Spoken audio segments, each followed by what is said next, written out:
It's me, Shell360, and I actually have a haul this time. Can you believe it? It's been so long since I have unboxed anything here. Actually, it's been, I think, like a week and a half, maybe 2 weeks since I've done any videos for this channel. And that is because my camera holder in my car broke. So I was driving with Stevie and everything was going fine. Things were looking good. And then all of a sudden it just snapped in half. And it's crazy that it snapped in half. I've never had that happen to any of my cell phone holders before, but it like broke. It didn't just like cut off at a place where you could screw it back on. Like it broke. So yeah, I have not been uploading because of that. And then I did some traveling, so I really wasn't home, but I'm home and I got stuff. So I'm going to share it with you. So I think the first thing that I need to talk about is Onew, because I got some copies of Onew's album and I've had them actually for a couple weeks now, and I meant to talk about them, but I didn't because again, my stuff wasn't up for me to talk about it. So what was I going to do? But I have several copies of his latest album, Circle O, and this is an album that if Onew was not the artist, I would not buy these. It's no offense to him. It's just not my style of music. It's very kind of Jason Mrazzi, Norah Jones. It's very like early 2000s, late 90s, adult contemporary kind of. I mean, there are some songs that I really like. I love Caramel with Geary Boy. I like Paradise Okay. I even like Walk With You. I think that's a pretty song, but this just really is not my style at all. But I did buy the big version. I bought the digipack. I bought this one right here. I need to buy the other digipack. I just haven't bought it yet. But one thing I just noticed that I hadn't noticed before, and I think it's such an adorable thing, is on the back of the digipack that I have this version of the digipack. You can see a little bitty moon right there. There's Joan right there. I think that's really, really sweet. But anyway, you are not really here for that. You're here for photo cards. So let's see what photo cards we got. I think the poster in all the digipacks is the same. So that's the poster. And then let's get the photo card out. Honestly, I think the Japanese single is a better song than the Korean single, but that is just me. This is the card that I got in the digipack. I like this hairstyle okay. I feel like it's a weird card though. I don't know why. It doesn't feel like a selfie, even though it is a selfie. It kind of feels like somebody took a picture of him and got him by surprise. So, I don't know. I think it's a weird photograph. But yeah, that's this. And then I got this, which I need to talk about. I need to talk about this desperately because I don't know what to do with this. So this is the smart card version of the album. This is the Shmini, and this is replacing Keynotes for SM. And there's an app you're supposed to have on your phone in order to be able to play this thing, right? My app doesn't play it. I don't know what the problem is. I even put out a tweet saying, is anyone else having problems playing it? And no one responded. So I don't know what I'm doing wrong, but I just cannot get it to work on my phone. So here is the photo card I got. I adore this photo card. I think this photo card is super duper beautiful. I think he looks so healthy. I love the color of this card. I like the shirt. I just think everything about this card is like super duper special. So I'm very, very pleased with that card. But yeah, I'm going to show you because instead of talking about it, I just want to give you an example. So I'm going to open my phone and open my smart card app.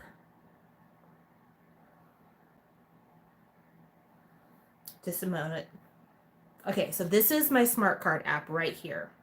And whenever you want to add a song album, you press this here and then it's supposed to read your chip.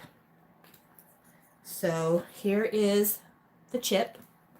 I'm going to take the chip out of here.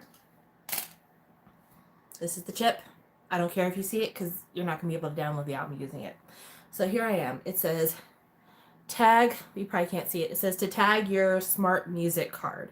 So start connecting. See, and I get an error message. It won't upload it. And then when you scroll through the menu of all the albums that are available on the smart card, Onew's album isn't even there. It's not even there. So has anyone else had that issue? Or am I the only person who can't get their Onew Circle smart card to work? It's really frustrating to me. But yeah, that is the other thing that I have been dealing with, is that I've had this for a minute now, and I haven't known if the issue is that mine doesn't work or that none of them work. And that's the reason I wanted to tweet about it, because I'm like, if it's just mine that doesn't work, then I can go back to Catch Up CD and be like, hey, could you send me another one because mine doesn't work. But I think that maybe it's just me, or not just me. I think it's everybody, because I've not heard of anybody saying yes or no either way. I did a Twitter search to see if anybody else said anything.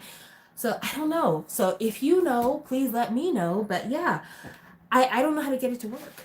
And then lastly, I have the kind of LP sized version of the Circle album. I had no idea this thing was going to be this big. If I had known this was going to be this big, I still would have bought it anyway, but I at least wouldn't have been as surprised. This thing is huge. It's massive.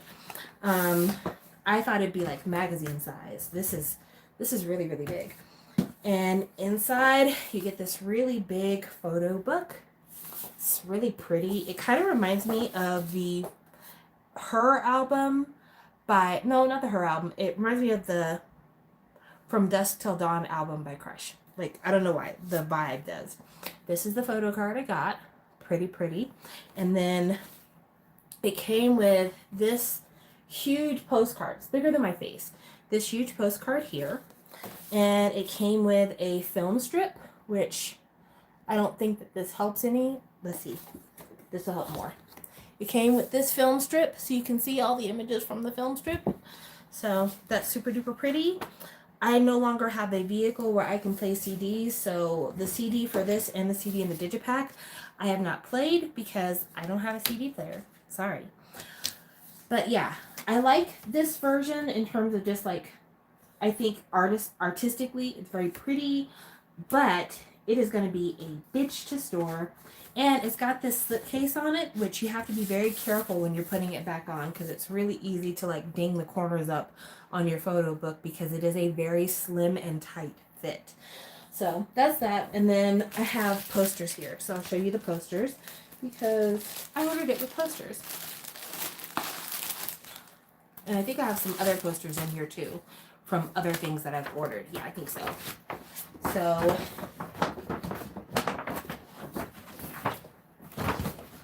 look at that pretty boy. Isn't that pretty? I think that's gorgeous. Honestly, this comeback is one of the prettiest comebacks Onew has ever had. I always have thought that Onew with long hair was a look W look. But this, it's not all the way long, like it's not Onew long, but it's still, you know, giving me the vibe. Okay, look at that one. It's so sweet. This is so sweet. This would be a really good poster to put on the wall, because I think the flowers and like the furniture give it something special. So there's that one. Then, are these those extra posters? Oh yeah, these are the key posters. I didn't ever bring them home. So here's the first key poster. I forgot that I knew I had another poster in here, but I'm like, whose poster did I have? I wasn't sure if it was Key or Minho. But yeah, these are the key posters that I left at my office. Finally brought those home. I love this one. This one I think is so cool. I think the green was really cool too, but I think this one is super duper cool. So yeah, that's that. Now I have a box here. I haven't opened this box yet. I know what this box is. I just haven't opened it yet. And I haven't opened it yet because I wanted to open it on camera. So funny story about this box. I ordered these albums in December. And usually, if you've been watching my channel lately, you know that I don't really pre-order a lot of stuff. Most of the time when I want something, I order it the day it comes out from Catch Up CD. I ordered these from kpoptown.com, and I ordered them from kpoptown.com because at the time that I was trying to order them, the day that they came out, they were not available on the Catch Up CD website just yet, and I didn't want to have them go out of print, so I went ahead and I ordered them from K-Pop Town, and I also wanted a postcard that was not available on catchupcd.net, so that's why I did this order. Well, December comes, December goes. January comes, January goes. I still don't have anything. I write them and they tell me, well, the items that you ordered are not available until March. Nothing on their website said that these items were going to be delayed until March. I just picked up this package today. It just shipped the 1st of April. So if March was when it was available, why did it ship the 1st of April? Makes no sense to me. But yeah, I have been waiting a super long time for this. I'm glad to finally have it, but I'm also kind of pissed that I had to wait so long. It is my SM Town Winter albums. I waited so long for this, and I'm almost disappointed. Like, the excitement that I had for it has long since dissipated because I waited so long for these. And then I ordered this pink Christmas random pack for Shiny. This is what made it take until March. Waiting for this. Even though it literally says Pink Christmas, I do not believe they had to wait till March to get Pink Christmas merchandise. So I really couldn't tell you what the heck is going on with this. But yeah, it took me months to get this package from K-Pop Town. So now let's see what came in our random.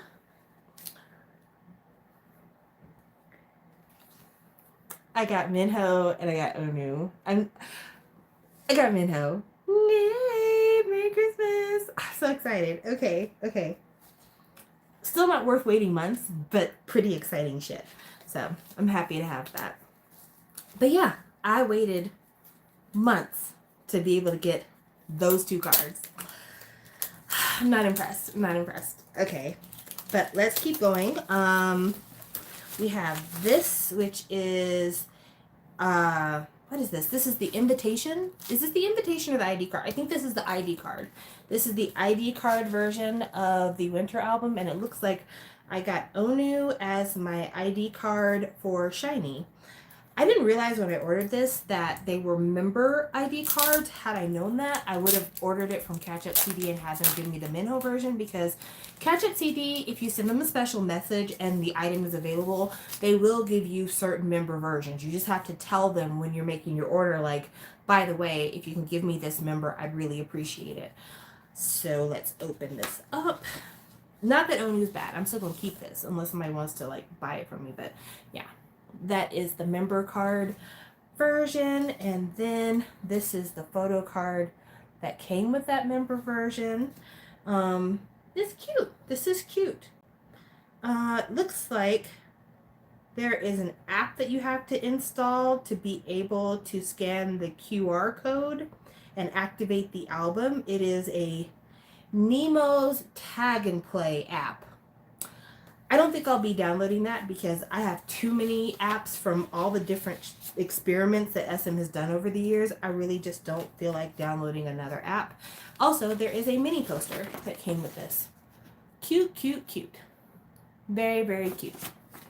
But yeah, again, I think I would be more excited, one, if it was Minho, but two, if I had gotten this months ago when I ordered it. Months ago. But yeah, there's that one. And then let's see what else is in here. This is the SM Town Winter Album magazine version for Shiny. So there you go. And we can open this one up.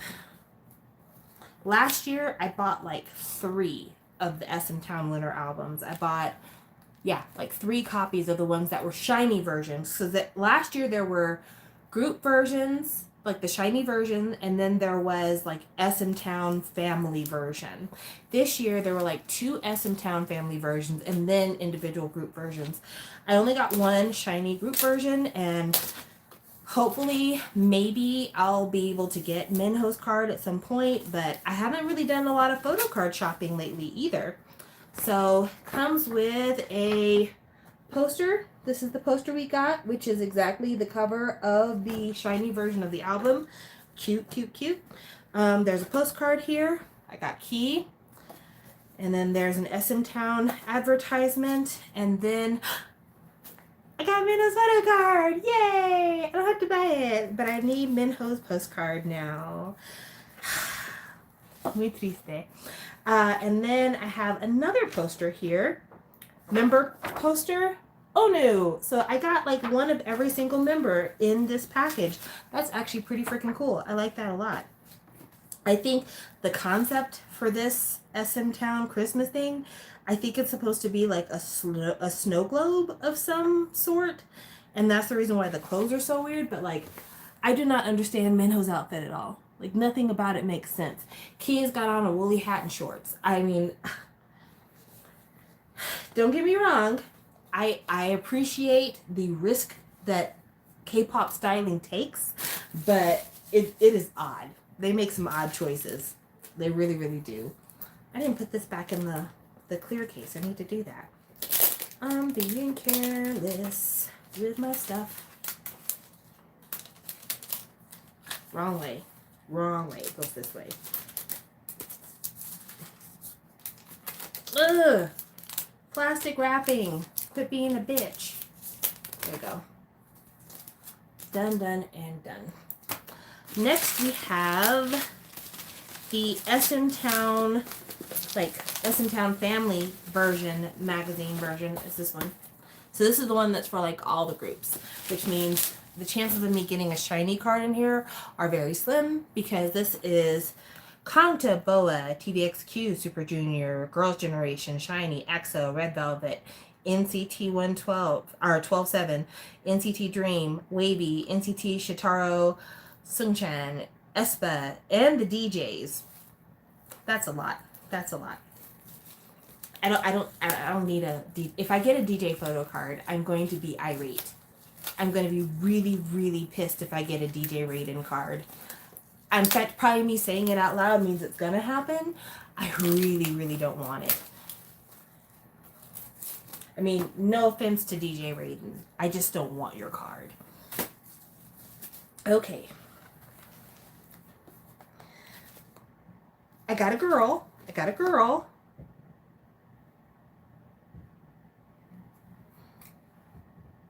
Is that Hyun?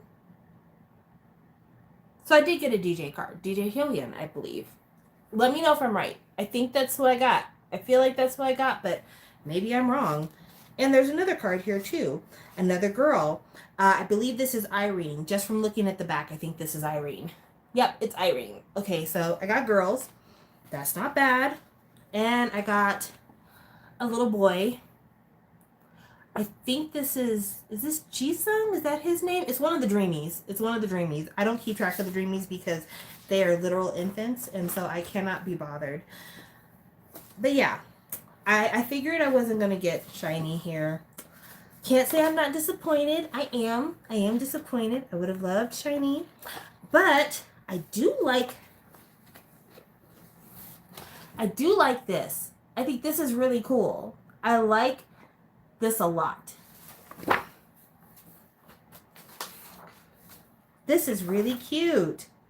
It's got everybody's name and it tells you what group they're in. This is really nice. I like this a lot. Could you imagine? Could you imagine if you got this DJ card? How pissed you'd be? I hope they didn't do that to anybody. I haven't watched any unboxings of this, but yeah, if I got a DJ card in this, I would be so pissed. I would be so pissed. So, yay. At least we didn't get a DJ card. We're already winning. But we got another one to open. This is like not the deluxe version, but this is like the more expensive of the two SM Family versions of the album. Let's go ahead and open this up. Again, after waiting for months. Can't say I'm super excited about this one. And it's white packaging, which means this is just going to get filthy.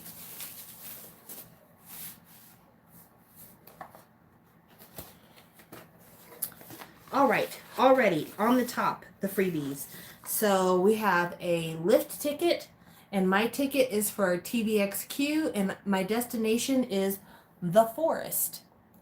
Okay, all right. Well, you know, me and TVXQ are going to the forest. I'll take that. And then there's this thing here, which is like a film stripe of all of the peoples that populate the SM Town Palace. I should go slower so you can see everybody, but listen, this is not an unboxing channel, so use your imagination, watch somebody else's video. Somebody said, would you rather get the DJ card or Kangta? I would rather get Kangta. I don't want a DJ card. At least Kangta, I would recognize him. A DJ card, I'd be like, who is the stranger? So yeah, I'd rather get Kangta. Imagine waiting for months for a photo card from someone you don't know. Seriously. Man, I'm nervous as hell. Let's see what we got. We have this envelope that has nothing in it. Great. We have some paper. I guess it's supposed to be like we checked into a hotel, so there's like just random shit. Like there's an envelope and 2 pieces of stationery, as if I'm gonna ever write on them and send them to anyone. There's a huge advertisement. This SM advertisement is really, really big. That's a waste of paper. Okay, I got people.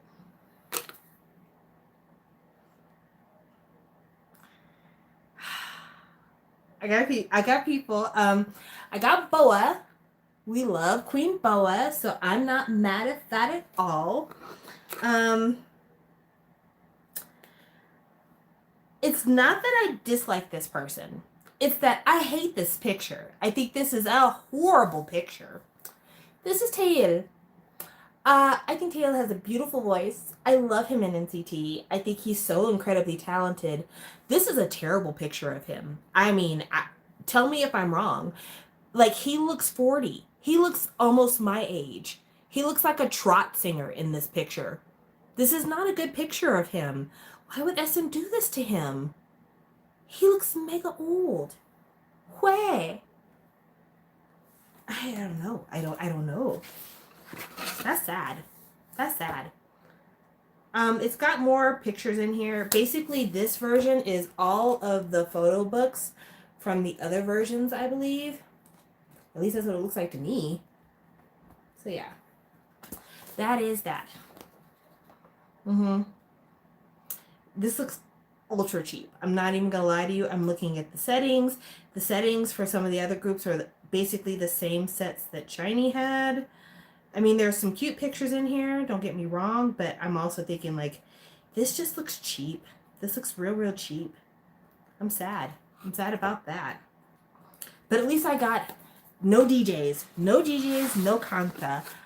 I'm happy about that. I'm not going to be buying more of these to try to get other people's cards, but no DJ, no Kangta. Good going. Good going. And I'm not mad at getting Boa at all. You know, I have to say, the new K-pop fans, or at least the new SM fans, have been so fucking mean about Boa. And it just really makes me mad because there's no reason for it. I don't know what happened that caused everybody to hate Boa all of a sudden, but there's no reason for people to have the kind of hate that they have for Boa. It's really sad. I'm going to bring this down just a little bit. There you go. That's more comfortable for me. So I am on Twitter, and because I retweet a lot of stuff about SM and Shiny and stuff, I get a lot of tweets for other SM artists. I get stuff for NCT, I get stuff for TVXQ, not as much stuff as I used to, but I get stuff about TVXQ, I get stuff about NCT all the time. But on Twitter, people talk about how old Boa is all the time. And the thing is, Boa's in her 30s. Like, yes, she did start in K-pop, like, in the 90s, early 2000s, but she was a literal teenager when she started.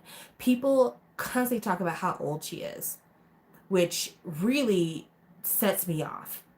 Then they talk about how the whole stamp on it, got the beat thing was because she's a shareholder and she manipulated them into making a group for her with the other girls because of the fact that she's so old and unpopular that that's the only way to get people to pay attention to her. And I'm like, first of all, Got the Beat didn't do anything good for anybody. It didn't do anything good for Boa. It didn't do anything good for aespa. It didn't do anything good for Red Velvet. It was a flop house. It didn't do anything for Girls' Generation at all. It was Isuman thinking that he knew best and showing his fucking age. No. If Boa was gonna make a power play, that wouldn't have been it. But then, like, the way that people talk about her as if she's washed up and she is a manipulator and she uses her spot as an SM shareholder to be able to even have any projects. First of all, Boa hasn't had nearly as many projects as she deserves. I think Boa has had maybe, 11 albums, and she's been in K-pop for like 20 plus years. Uh, but they fail to take into account that SM couldn't have SNSD, TVXQ, Super Junior, EXO. They couldn't have these groups if Boa hadn't been a mega superstar. If Boa hadn't completely changed the game for K-pop artists in Japan. Like, Boa really is the blueprint. She is what the rest of the SM girlies are based on, basically. And so it really frustrates me when people give Boa short shrift and act like she's just this hanger-oner or something. It's just... And I know why Boa has gotten the recent spat of unpopularity. I don't know what's been going on. I'm not sure what it is. But recently, a lot of the early second gen K-pop people from SM have been getting in a lot of trouble. Like, Kangta had his dating scandal. I think Boa had some issues with some real estate stuff. Homeboy from TVXQ, had a bunch of issues with this girl he was dating and her having a really bad reputation and him having a reputation that was bad because of his relationship to this girl. Like, there's been a lot of stuff going on with, like, way older K-pop idols, and Boa got caught up in some of that stuff. But again, I just feel like it's crazy to me how they can throw Boa away and just talk about her like a fucking dog just because she's an older woman. It First of all, if I was a young idol, watching the way that people talk about Boa would scare me, because it would let me know that I basically have an expiration date. Because I think the reason why people feel free to talk about Boa so bad is because she's a woman in her 30s. Like, Boa's not even as old as me. She's like 10 years younger than me. She's young. And I think they talk bad about her because there are idols who are 15 and 16 years old currently operating. And for them, she's basically an aunt. And so they don't take into consideration, like, how hard Boa had to work, how many firsts she achieved for K-pop, what the struggle was that she went through. The American market, no, Boa didn't open it up for everybody, but every step that K-pop took in America made it a possibility for the people who came after, whether you want to believe it or not. Seven going to America made a dent. Boa going to America made a crease. SNSD going to America made a fold. The Wonder Girls going to America made a hole. Psy coming to America basically paved a ditch. Like, seriously, it's just crazy to me how disrespectful younger fans are to these older artists. They meant nothing. Like, honestly, before Psy, I would say that the most popular Korean artist in America was Rain. Why? Because of Speed Racer and Ninja Assassin. But no credit given. And it's very disappointing. It's very disappointing. So, I don't know. I feel a way about it. I see you guys have some comments here. They drag Boa on TikTok like she's a nobody, can't stand it. Boa always gets the least amount of cheers whenever I see an SM concert and all the artists are on screen. It's irritating. She's the queen and the reason why our artists are even relevant. People forget the impact Boa had. Learn your K-pop history, people. Even the Korean public dropped her like a hot potato despite her achievements. Eat You Up 8. I don't care. Still a bop to this day, deserved everything. Eat You Up is a great song. SM sent her to Japan by herself, and she had to adapt, and she had to learn the language quickly. I mean, honestly, Hurricane Venus, Eat You Up, even Only One gets really not given the credit. Disturbia, the video she did with Taemin, that's such a classic song. The Better album that she did, people paid no attention to that album. That album is so good. Um, yeah, yeah. Kiss My Lips. If anyone else at SM had recorded Kiss My Lips, it would have been a massive hit. It's so good, and no one ever talks about it. It's so frustrating to me. Actually, Boa's Better album, if you haven't heard it in a while, I highly recommend it. It's one of my favorite Boa albums. Like, I don't think her latest album, Forgive Me, was that great. I'll be honest with you. I don't think it was that great. I think it's a mini album. One of my favorite. But Better was banging. Better was really, really good. And people paid it dust. And if the younger girls had done better, it had hits on it. It really, if Taeyeon had recorded the Better album, people would have been like the queen. So, I don't know. I just feel a certain way about that. But that's all the stuff I have to unbox. I did buy a version of Jimin's Face album. I was in the Barnes & Noble in Frisco, Texas. Yes, I was in Texas very recently. I went to a Barnes & Noble's in the mall in Frisco, Texas, and they have a really nice K-pop section at that Barnes & Noble's, by the way. So if you happen to live in the Dallas Metroplex and there is a Barnes & Noble near you, go check it out. They have a very, very healthy K-pop section. But anyway, not to get too far off the subject, I saw Jimin's Face album there, and it was like $24.99, which, considering what it would cost with taxes if I was to buy it from Korea, it was just a better deal to buy it there than to buy it anywhere else. So I went ahead and I bought it, and I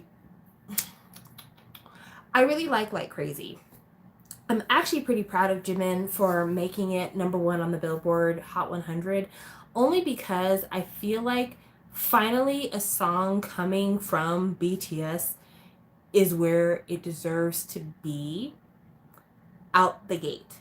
Like, I don't want to keep talking about it. I keep thinking to myself, like, one day the way I talk about BTS is going to come back to haunt me, but until that time, let's keep going.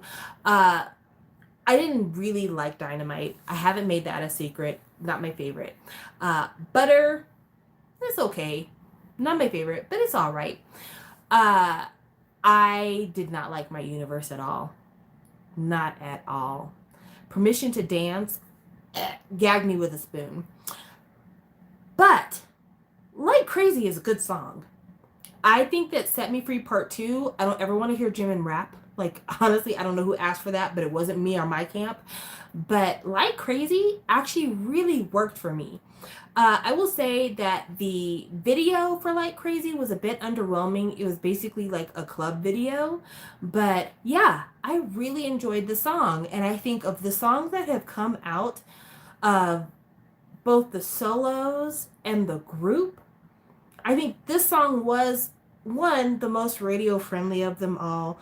Two, the English did not bother me that much. There were a couple of moments here and there with the English where I was like, but for the most part, it didn't really bother me. And three, I feel like it was the song that they have released in the last, I would say, 3 years that sounds the most like a song you would actually hear on American radio, Western radio, from any Western artist. And I don't say that to discount their K-pop leanings at all.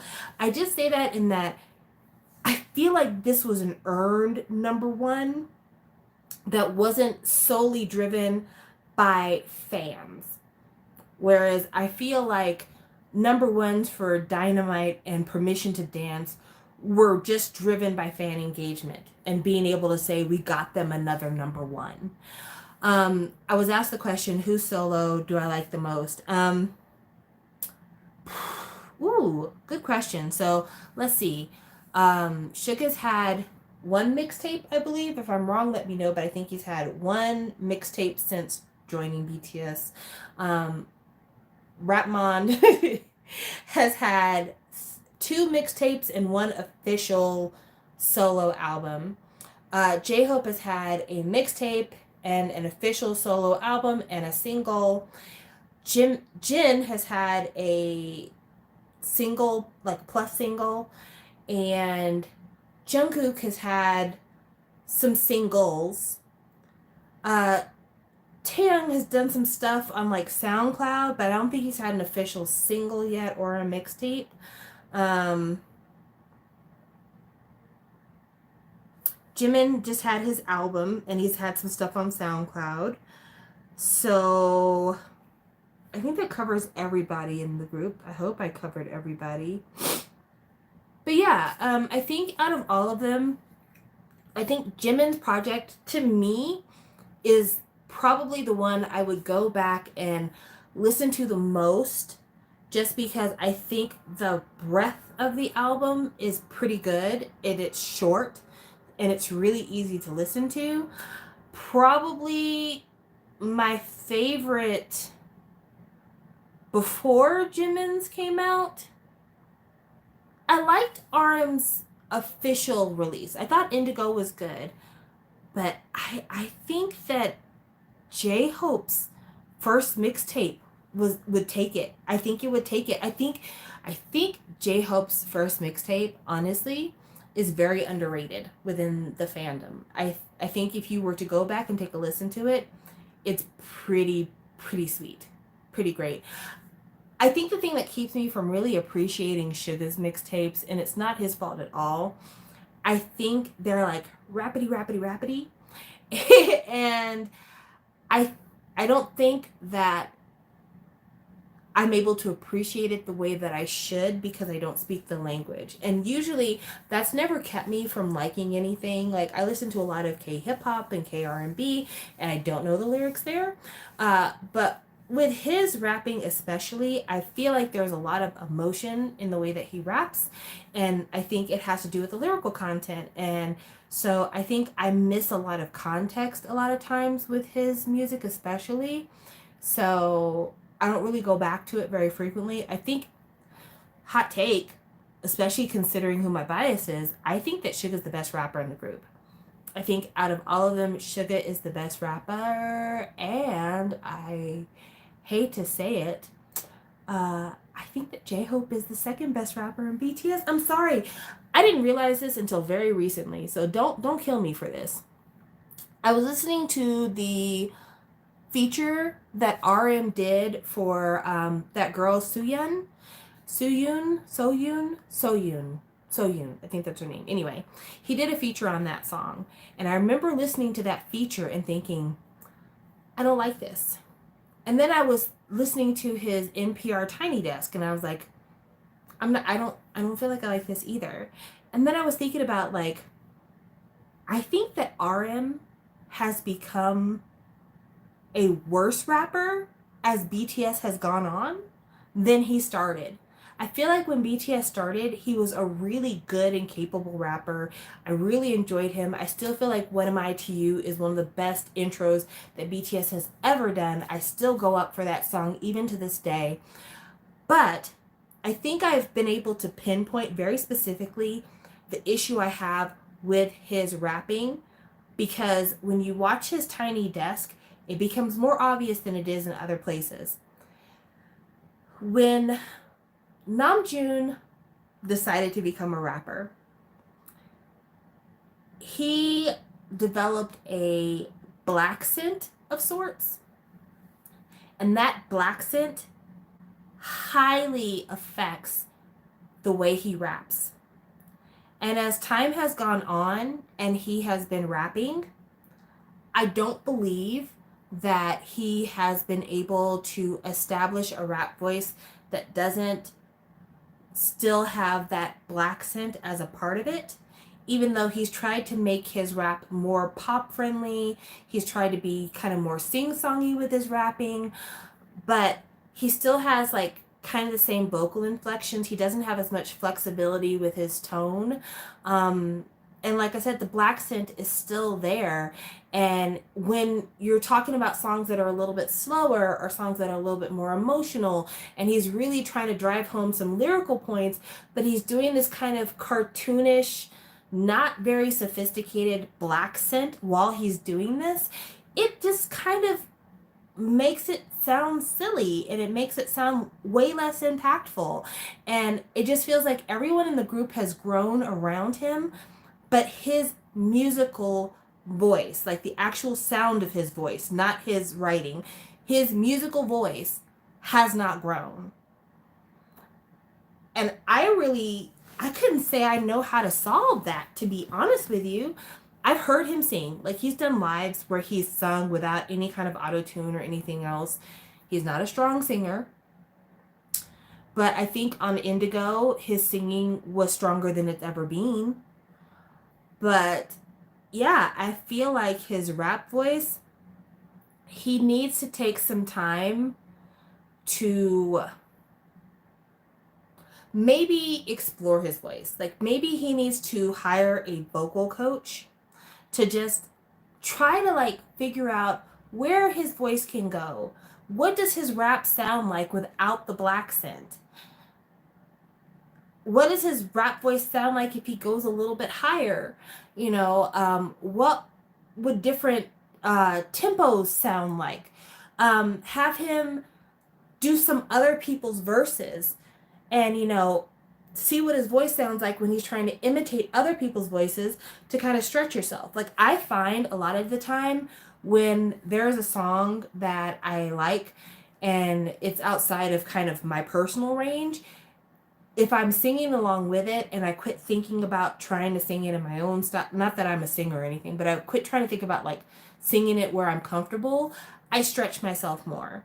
And like I said, I'm not a singer, but my daughter, on the other hand, she is a very good singer. I have not shared a lot of her singing with you guys because I would be very upset to hear criticism about my daughter singing on my channel. But my daughter is a very good singer. And I say that as both her mom and as somebody who listens to music. My daughter's a very good singer. She sings with her choir. It's amazing. But anyway, my daughter's a very good singer. The reason why my daughter is a good singer is because she's talented. But another reason why my daughter is a good singer is because we listen to a lot of music in my house. We listen to music in the car. We listen to music at home. We listen to music on trips. Like, we listen to a ton of music. And because we listen to so much music, we sing a lot of music as well. When I'm not listening to K-pop, we're listening to a lot of different Western artists. We're listening to stuff that I grew up on. We're listening to stuff that's on the radio. And when we're doing that, my daughter is singing stuff that is lower register, songs sung by men, and she's singing stuff that's in higher register. We're singing Mariah Carey songs, Whitney Houston songs, Celine Dion. We're singing folk songs. My daughter's singing Joni Mitchell. She's singing Dolly Parton. She's singing all kinds of different styles. And every time she sings a new style, she grows her voice a little bit more. She finds out some other things she can do with her voice. And that's the reason why I say I would love to see Rapmon get in with a vocal coach and have them play a bunch of different songs and have him sing along and see where his voice can take him, work on his elasticity, work on his timing, his tempo, his flow, do something different. Because yes, BTS are huge, but let's not act like they're huge because they are the best rappers that K-pop has ever seen. I think Suga absolutely should like put his crown on his head and make sure everybody sees it. I even think J-Hope in a lot of ways is way more talented than we're capable of understanding, because a lot of what he does for the group is rapping, but he's actually a really decent singer. So that's why I say, like, I think he's got range. But RM, he hasn't had to challenge himself. He doesn't rap battle anymore. And maybe, it's a muscle that he needs to start exercising a little bit more so that he can grow as a person and he can grow his sound. But yeah, I really feel like it's like somebody wrote in the comments, ever since Rap Monster became RM, I don't really think that it's been that great. And it also could be a combination of, like I said, him in this godforsaken black scent that he keeps holding on to, but also it could be the fact that he's too serious.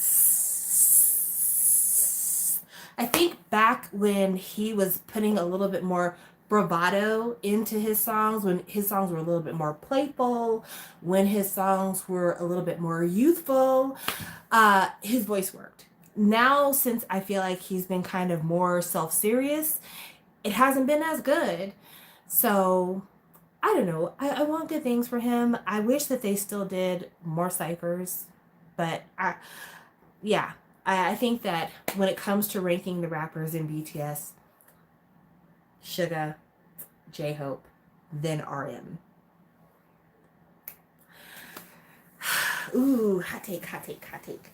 I'm really looking forward to both Taehyung's and Jungkook's solos.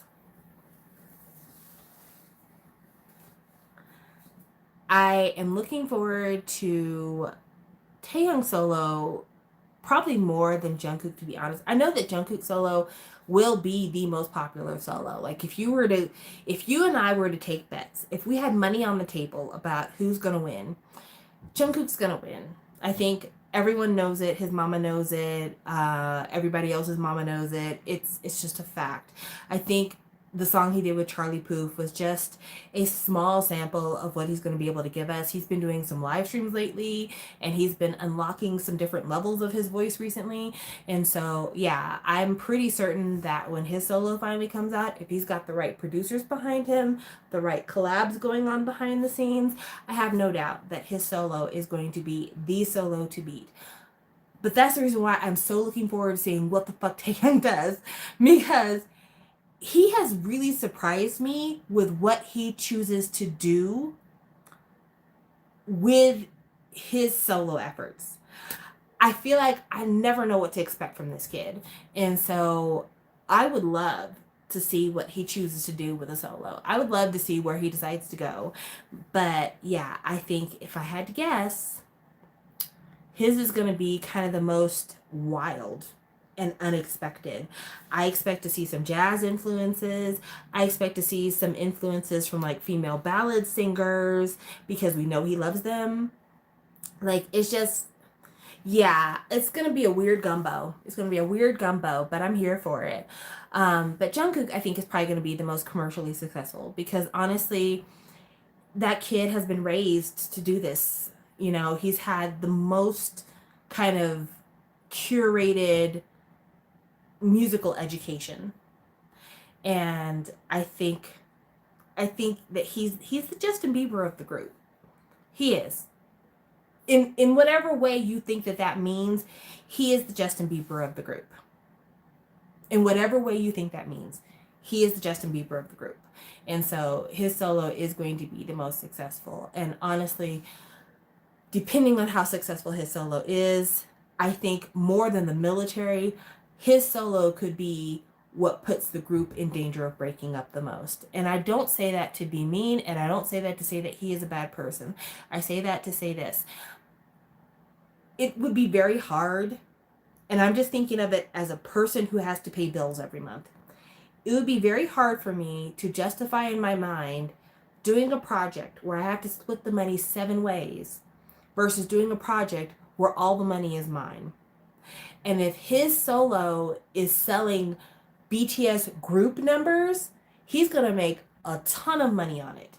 And if he makes enough money on it, he might be thinking to himself, why would I go back to doing a group activity that, again, I'm going to have to split the money 7 ways? Whereas I could put out my own stuff, which I know sells just as good as group stuff, and I can keep the majority of the money. It doesn't have to be split amongst anyone. So that is the reason why I say if he got it in his mind that he would be better as a solo, it could be unfortunate.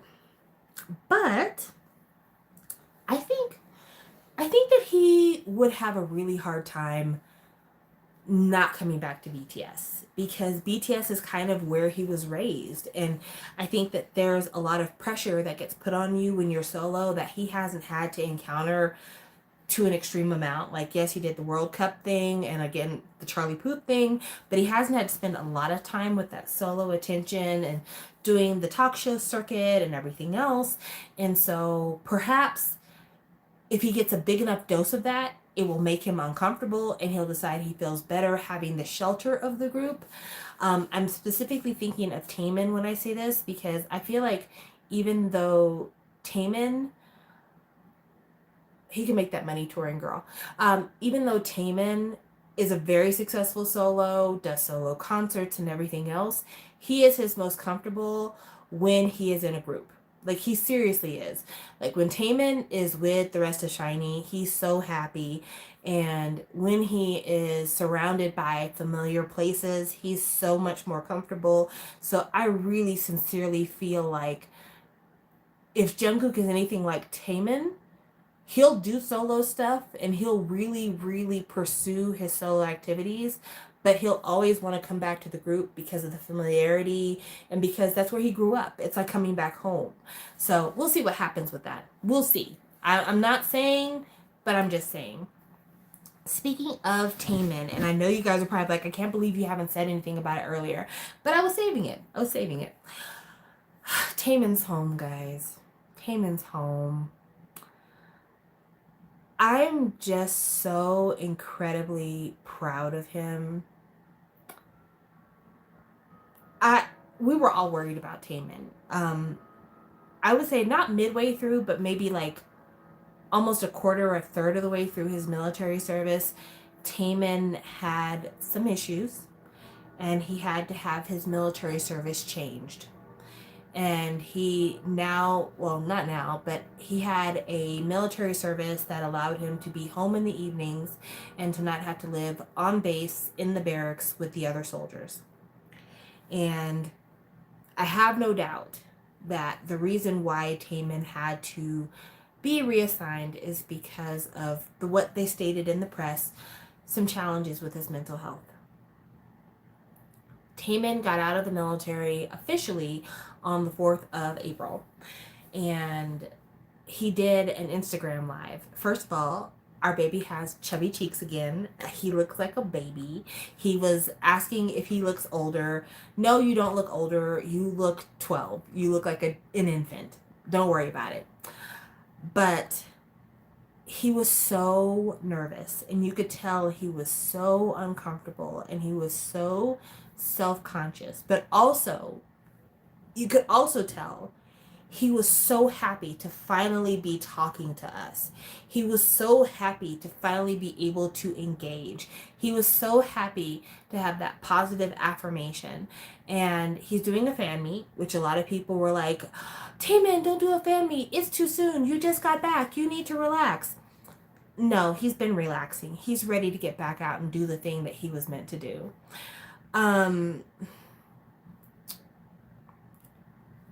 I was worried before Taemin went to the military because not everybody gets treated well in the military. A lot of the toxic, patriarchal, misogynistic opinions that Korean men have are cultivated during the military service.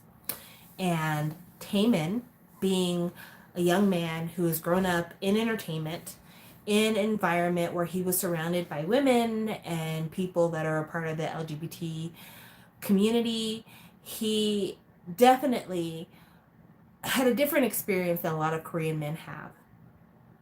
Also, Taemin's image. Taemin's image, in a lot of ways, is a very androgynous image. He wears long hair, he wears crop tops, he wears blouses, he makes sure he has choreography that's very androgynous, and a lot of what he does just doesn't fit in with some of the toxic masculine stereotypes that Korean men tend to respect amongst each other. Because of that, I'm only putting forth the scenario, not saying it's a fact. Because of that, I think that the military communal living situation was unkind to him.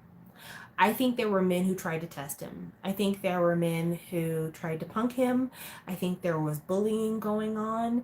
And I think that exacerbated an already kind of fragile person.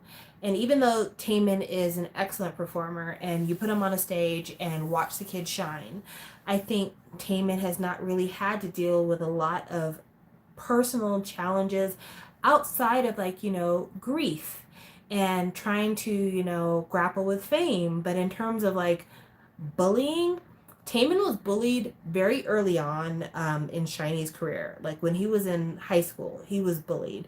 But the other members of SHINee kind of walked him to school and made sure everybody knew, like, hey, you bully him, I'll bully you. But in the military, he didn't have anybody to back him up. He didn't have anybody to kind of intercede on his behalf. And as an adult in the K-pop industry, no one was bullying Taemin. Taemin is a celebrity. He's a star. People wouldn't think of going to a music show or going to a television show and bullying Taemin. Like, that would be career suicide, basically. So having to kind of be in a situation where you are completely unprotected, you're completely vulnerable, and you have people who get off on the idea of being able to bully a celebrity. I imagine that his military service was super rough and super traumatizing and not at all anything that we would wish upon even our worst enemy, much less someone we love.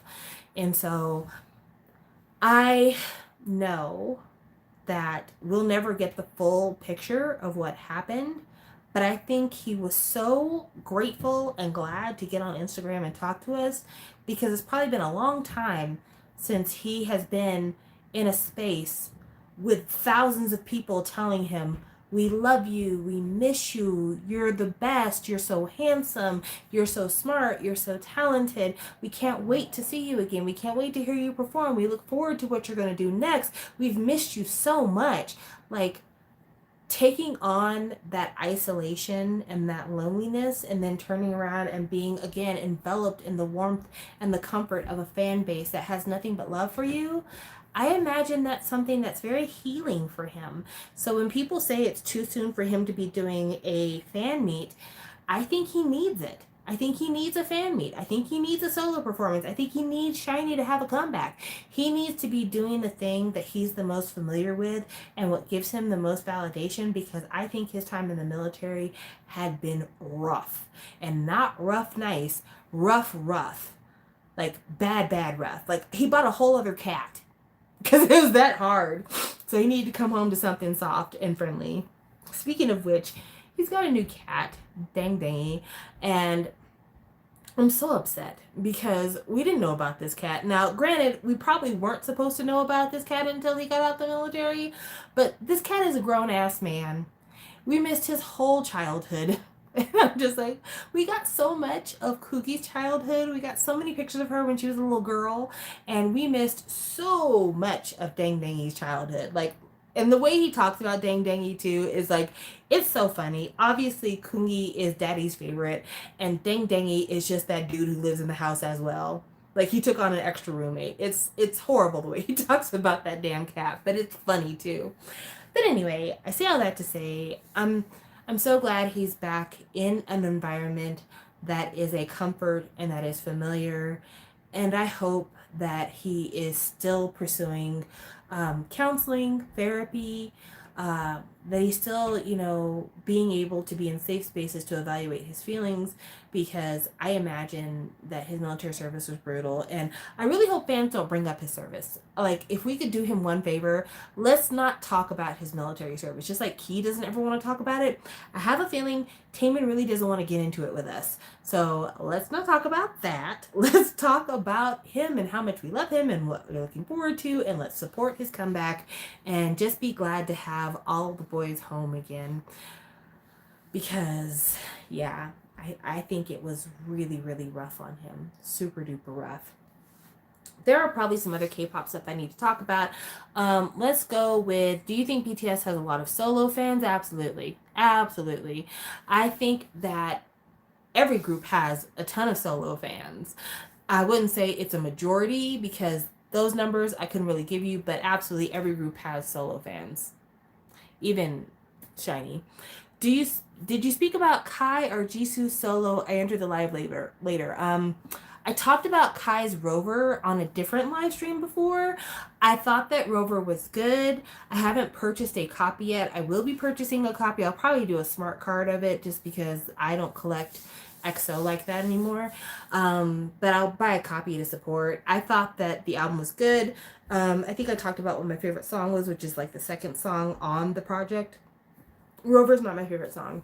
I was disappointed that wasn't a house dance album though, just because like he was giving me very much Club Molly vibes with the angel wings, but whatever. I can't have everything I want. Jisoo's solo. I did listen to, I think it's Flower is the name of her song.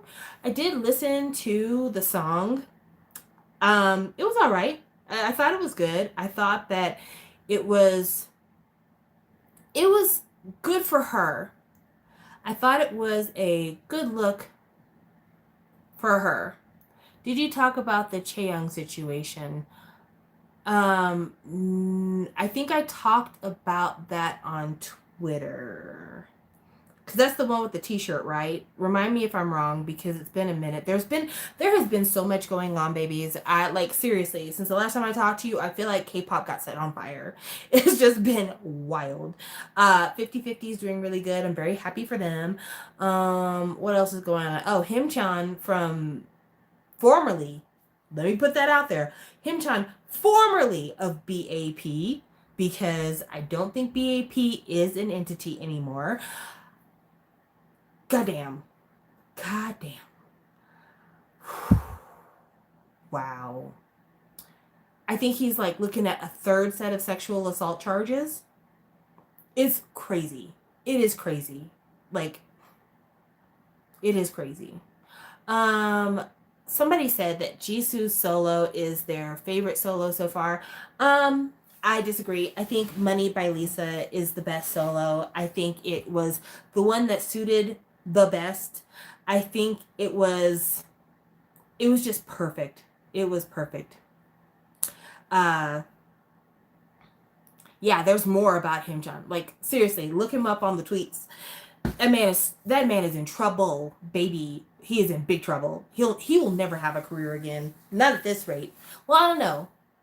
Misogyny might reward him. I mean, hell, they rehired the producer that like screwed up Produce 101 and took all the bribes and all that stuff and did the vote manipulation. He got his job back. He got his job back. If that doesn't say we support criminals, okay, Dana, I will talk about that, but I'm gonna try to be very careful with my words because I feel like it is a situation that demands being careful. So trigger warning, we're gonna talk about sexual assault. And if that makes you uncomfortable and you need to turn the shit off, go ahead. So a report came out about a young man, I believe, who was sexually assaulted during his time as a trainee with a K-pop company. And charges have been filed against the person who sexually assaulted him. The person who sexually assaulted him was a fellow group member. And I wish that they had never revealed that. Not the sexual assault. Like, I think that people who commit crimes deserve to be punished. The fact that they published details that were so specific that immediately people tried to guess who the victim and the perpetrator were. So these are the details that were released. I'm not going to make any guesses on who it is. I can tell you right now, only one of had to put out a press statement to tell people it was not them. That's how big this scandal has gotten. It was a 6-member group. The trainee who was sexually assaulted left the group, and it is now a 5-member group, according to the report. The person who committed the sexual assault said that they were drunk and they don't remember a couple of the different assaults that happened, but the person who left the group said that they were raped. So it was not just, speaking to someone in a way that's sexual harassment or, beating up somebody and it having to do with their sexual parts. It was rape. And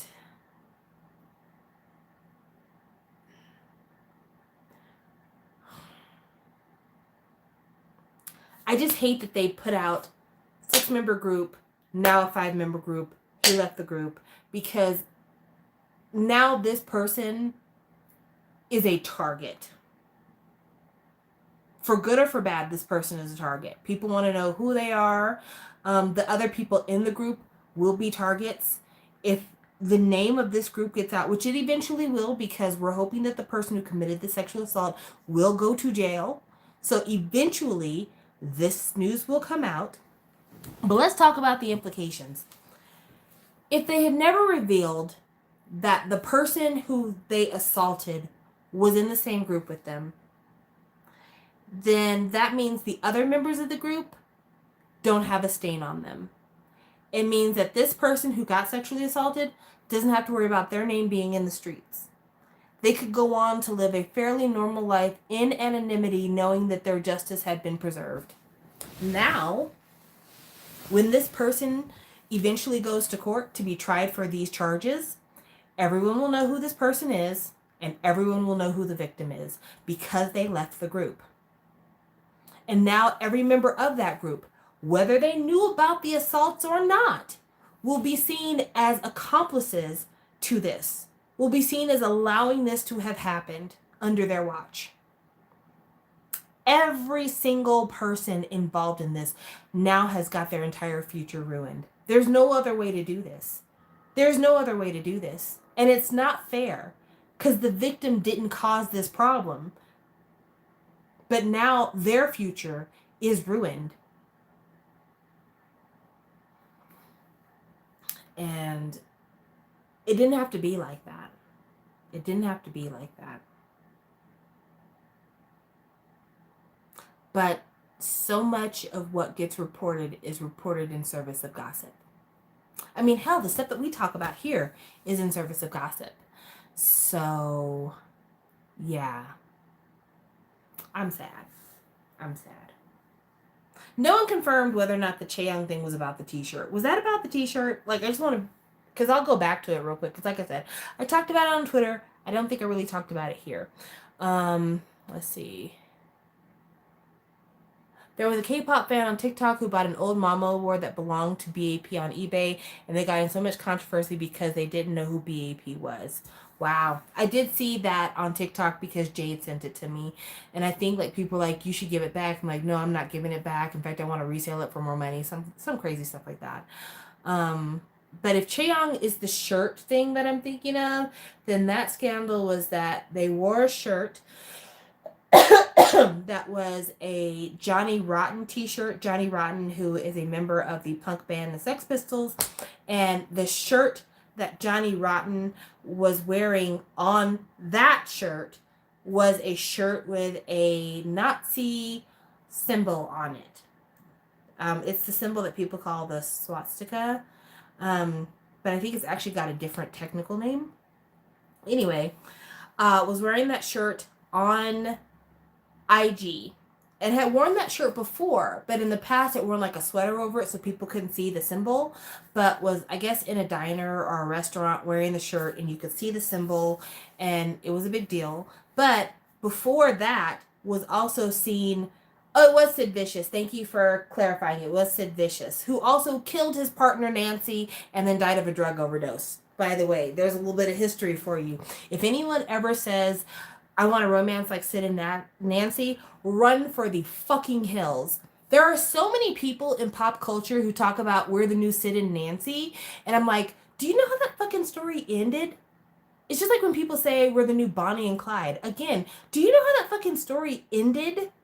Bonnie and Clyde were killed in a police ambush shootout. They were literally riddled with bullets. Also, Clyde used to beat the shit out of Bonnie. Bonnie's sister told everybody after everything happened, like, yeah, she was not like a willing accomplice. She was a domestic abuse victim who was with somebody who was known to brandish guns and robbed banks. So yeah, Bonnie and Clyde ended in a hail of bullets.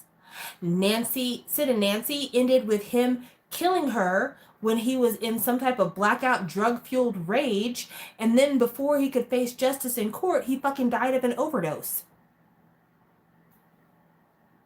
So again, people need to pick better idols around these parts. Let's quit going back to the old, oh, it's a tragic love. Again, when people say they want to be like Romeo and Juliet, they both died too. Romeo killed himself. Juliet killed herself. They were also teenagers. I don't want a Romeo and Juliet romance. God damn it. People need to read more. They really, really do. Let's see. So, yes. I'm trying to think. There's some other K-pop stuff I need to talk about too.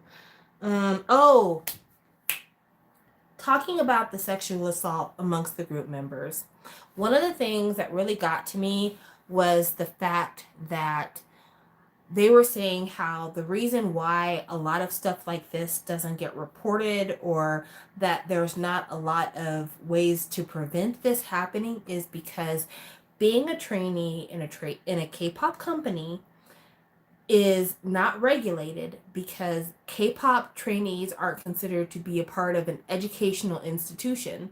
And educational institutions like hagwons and schools actually have a lot more governmental oversight. Because there's not that when it comes to being a trainee, a lot of bullshit gets to happen to people who are trainees. And that's how you end up getting people who get pimped out. That's how you end up getting people who get lied to and get their money stolen. That's how you get people who end up in these rotten ass contracts because they're told, if you have a lawyer look over this contract, then you're fired. So all that brings us to the latest scam at SM. I'm not going to talk anymore about the SM merger. I'm done with that bullshit. Let's talk about SM Academy. SM is starting a trainee academy. They want people between the ages of like middle school and sophomores in high school. They want it to be mostly foreigners, so they're looking mostly China, Japan, maybe some people from other countries, but mostly China and Japan. They have a plan to like audition, to accept one person for every 2.5 people that audition. That's their plan. It's something that you have to pay for. It is considered a hagwon, so it should have a little bit more oversight than other things do. But yeah, you pay to be a part of SM Academy, with the hopes that you'll graduate from the academy and get accepted into an SM group. There are so many things that can go wrong with this. So many things. Part of what I have always liked about SM and their trainee system is that I have always felt like you have to be outstanding to become an SM trainee. Because look at who gets turned out of these SM groups, right?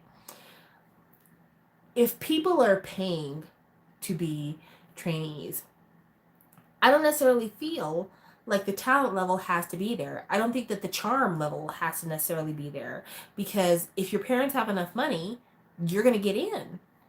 And so along with that comes the other question.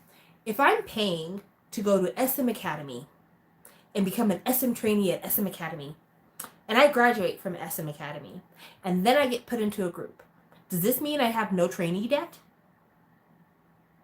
Because it better. It better. If you come to me talking about you owe us for 5 years of training, I'm going to be like, oh, no, I paid my tuition. What the fuck are you talking about? I'm also thinking about the families that will be taken advantage of. You know, part of the whole story with the sexual assault that we were talking about earlier is the fact that the reason why someone can be taken advantage of as a trainee to begin with is because it represents a dream. K-pop dreams are the same dreams that kids from the inner city have about being a rap star. It's the same thing. It's like, I'm going to become this big star. I'm going to get famous. I'm going to make money. I'm going to pull my family out of the hood. I'm going to make sure that we live a good life. My kids will live a good life. I'll live a good life. My family will live a good life. This is the opportunity of a lifetime.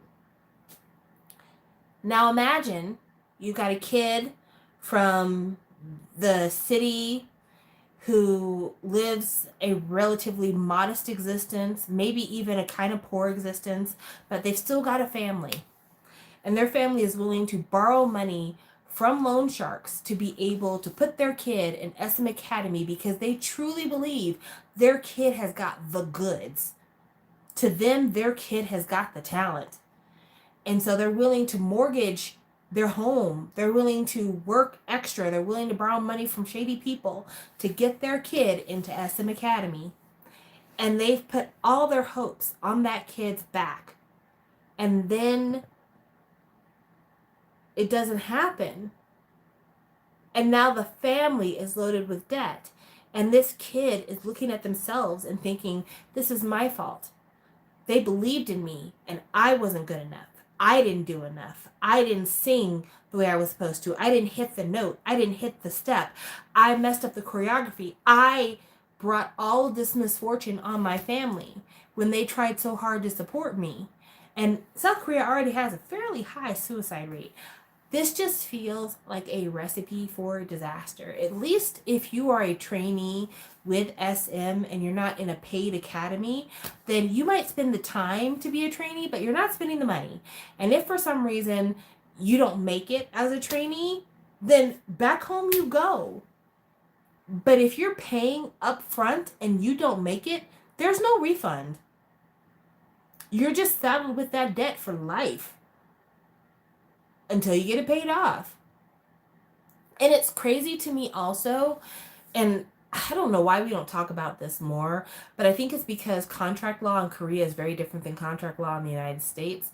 But I don't understand how kids who are trainees to these different K-pop companies are able to earn debt that has to be paid off. And the reason I say that is because if you're a minor and you're training and the company is saying that you as a minor owe this money to the company, are you legally allowed to strike those kinds of contracts with minors? In America, if a minor decides to go to school somewhere, the school can't have a contract with the minor saying you need to make sure you pay your bills every month. They can have a contract with a parent, but they can't have a contract with a minor. And so, how does the law work in Korea where these kids are on the hook for training debt that they earned as a child? And also, two, training debt that has shady, if any, real accounting to it. Like, they don't set them up right before the first album comes out and says, okay, as of today, this moment, you owe us $57,000. And when this album comes out, this is how much money you're going to make, and you'll work your way down this $57,000. No, it fluctuates because it's like you owe this much money for training, you owe this much money for the album production, you owe this much money for the touring, you owe this much money for the costumes, you owe this much money for television appearances. It keeps growing, and it becomes an impossible thing to try to pay back. And so, how do kids get involved in something like this without the government saying, hey, this is wrong? You shouldn't legally be allowed to do this.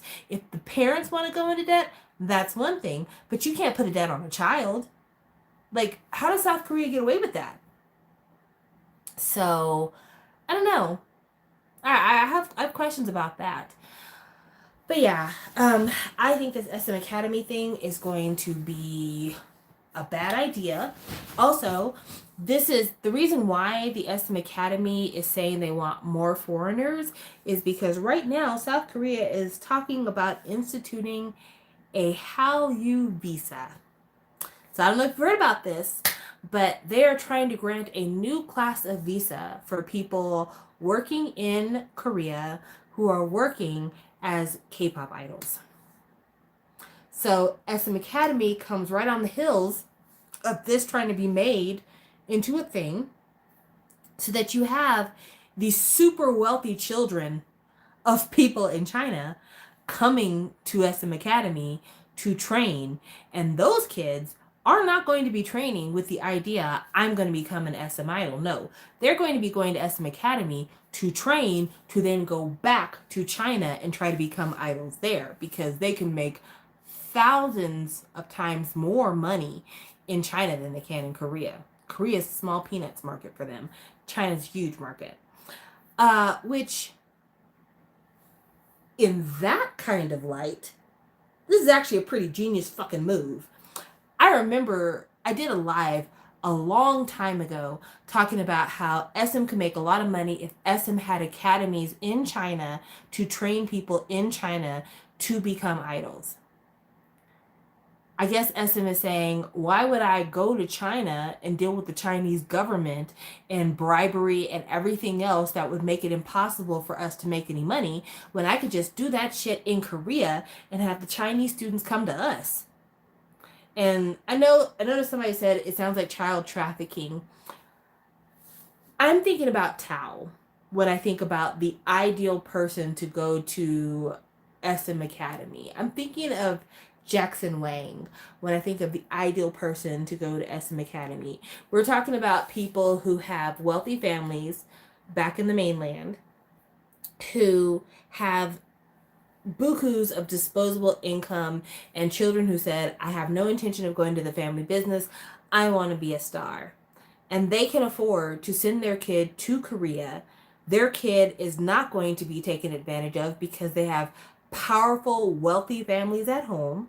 And those kids are going to be the ones who are going to be at SM Academy paying to learn how to be an idol. So I absolutely believe that that's what's going to happen.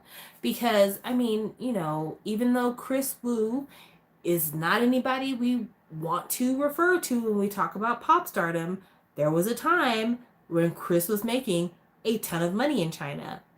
Lei still makes a ton of money in China. Luhan still makes a ton of money in China. Tao still on TV in China.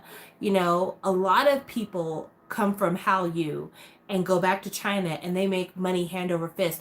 Yibo, whose group lasted all of a hot second in Korea with went back to China and did a fucking BL and is a mega star. So yeah, the Hallyu waters make an excellent training ground for going back to China and becoming a star. So if you look at it from that point of view, SM Academy is brilliant. Where it becomes a problem is if you have underclassed people trying to mortgage their last to get into SM Academy. That's where it becomes a problem.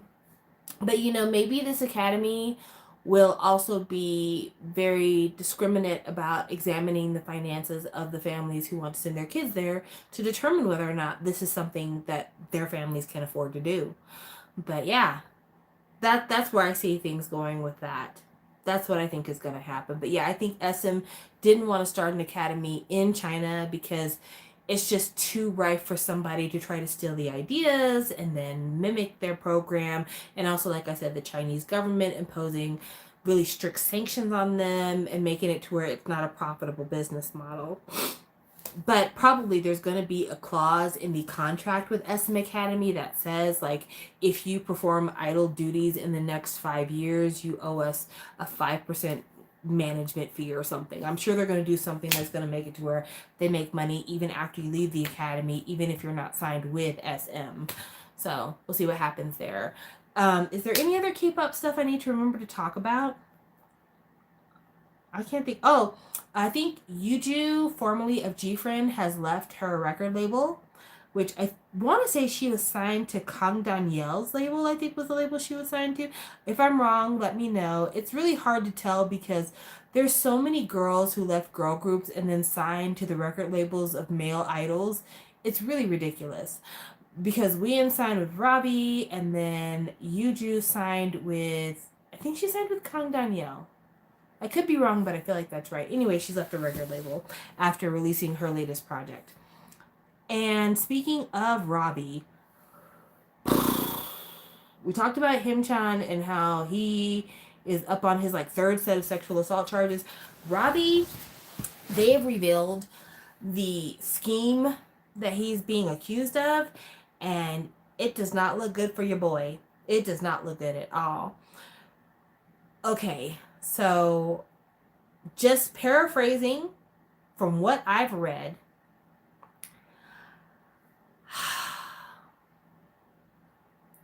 Robbie and Nafla had gotten the contact information for a consultant group that gives you advice on how to avoid military service altogether or how to at least get an easier service than other people.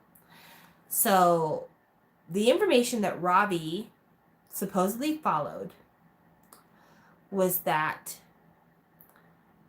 he was going to faint on set or in public, get taken to a doctor, and they were going to do blood work. And also, he was supposed to ask for an MRI to establish whether or not there was an issue, like a nervous system issue. And if they didn't find anything, then he was to ask for epilepsy medication. Then he was supposed to take this epilepsy medication, even though he doesn't have a epilepsy diagnosis. And then go apply for the military, take the blood test for the military, have the medicine show up in his blood during the blood test, and then say, I'm taking medicine for epilepsy, and his epileptic condition be used as a way to avoid service, full stop. And initially, it worked.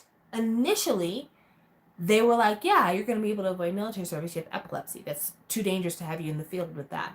But then, I guess, somehow or another, they were like, well, we need the doctor's diagnosis of your condition just to confirm, because the medicine you're taking can be used for epilepsy or other things. And when they confirmed with the physician that he had not been given a diagnosis of epilepsy, they decided to put him on public service duty, which is like being a police officer, basically. You don't have to, you're not as strict in terms of the barracks and everything else. It's the same service, I think, that Taemin served in the second half of his military service. And NAFLA decided, instead of going the epilepsy route, he was going to go with, my mental health is so fragile that I can't be in the military at all, because I would lose my mind and try to kill myself, because I am, trigger warning, suicidal. Of course, NAFLA failed because he's not an actor, and they didn't believe him, and he didn't have the backup of years of diagnosis or treatments or even like hospital reports of him being brought in because he had issues. And so when NAFLA got caught, they turned around and said, well, who had he been talking to get this advice? Who is he around that's also a celebrity? And yeah, the whole house of cards fell. So this is what they're saying is what happened. Now I'm going to sprinkle allegedly, because I don't believe that the court case has been resolved, and there might be some evidence that Robbie has that leads to the contrary. But yeah, buddy,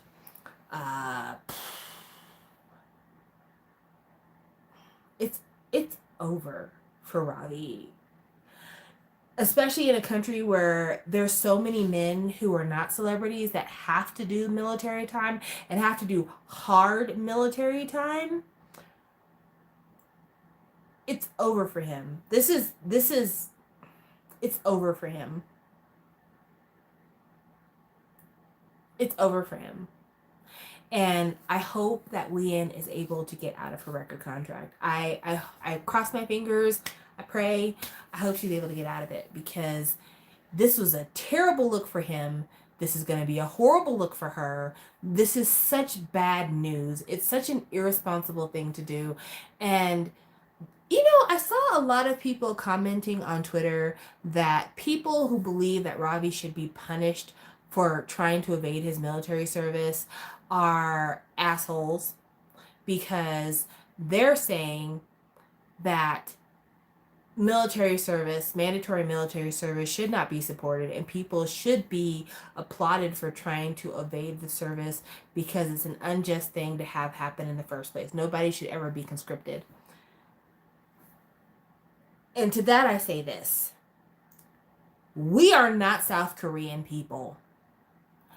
I'm not caping on behalf of the South Korean government, because I don't have enough knowledge, history. I have not studied enough to tell you anything about their government in that way. But I will say this: since that's not my country, it is not for me to say that he should be breaking the law to avoid conscription as a moral stance. And I feel like if he truly was making a moral stance, he should have showed up at the enlistment office and said, I am not enlisting on political grounds. And so that's not what he did. He went through all kinds of hoops, took medicine that might be harmful to him in the long run to evade service, because he did not want to be away from entertainment.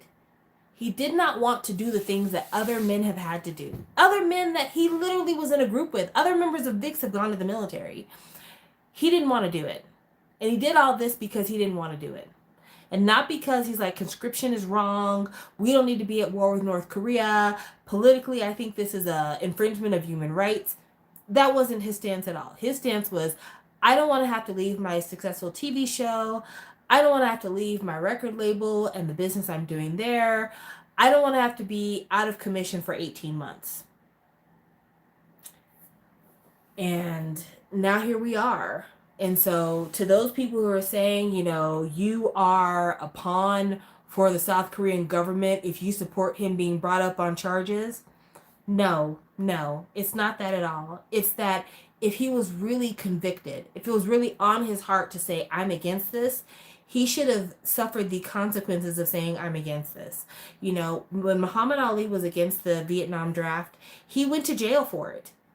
I mean, it's a piece of American history, so I'm not expecting everybody to know it, but Muhammad Ali was a boxer in the 50s, 60s, and he was considered the heavyweight champion of the world. He was the most popular boxer.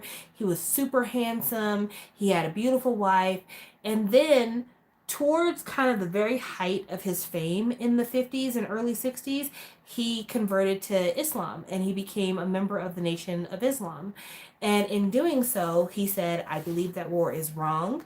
I don't believe that a black man should have to fight a white man's war against other brown people. So I'm not going to go to Vietnam.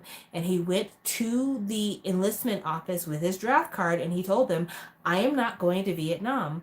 They stripped him of his heavyweight title. He did jail time, and he was vilified in the American press for doing so. But he went there with a moral reason for not doing it, and he paid the consequences for having his moral stance.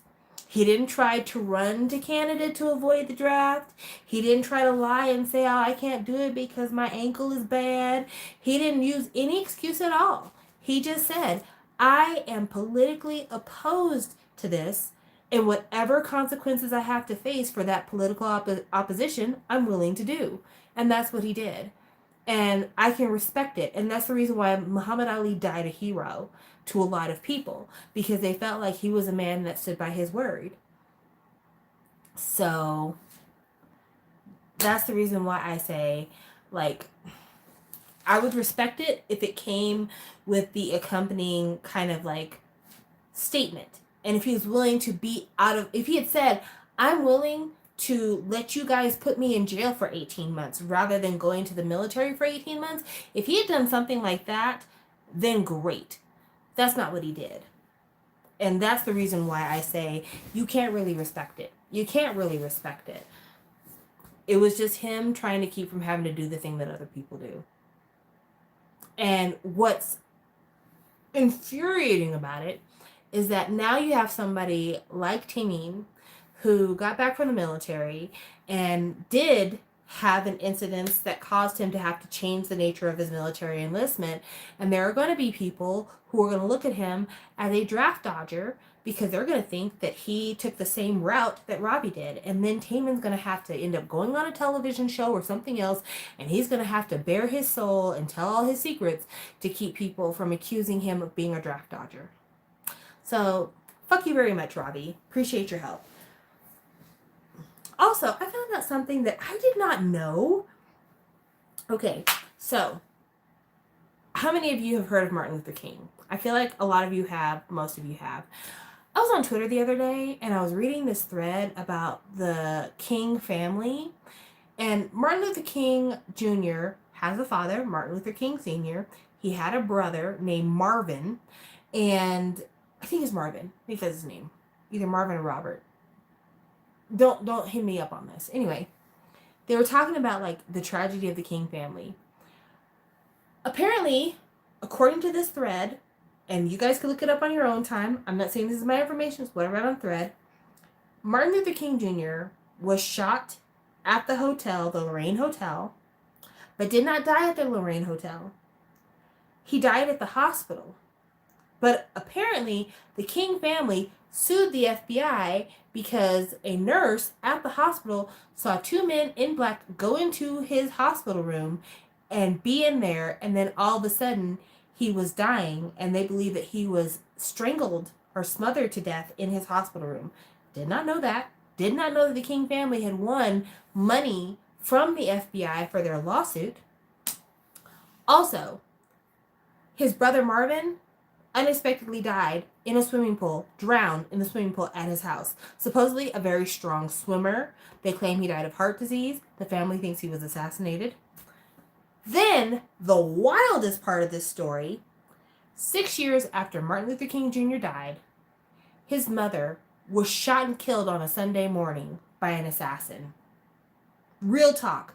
A young black man walked into the church, Ebenezer Baptist.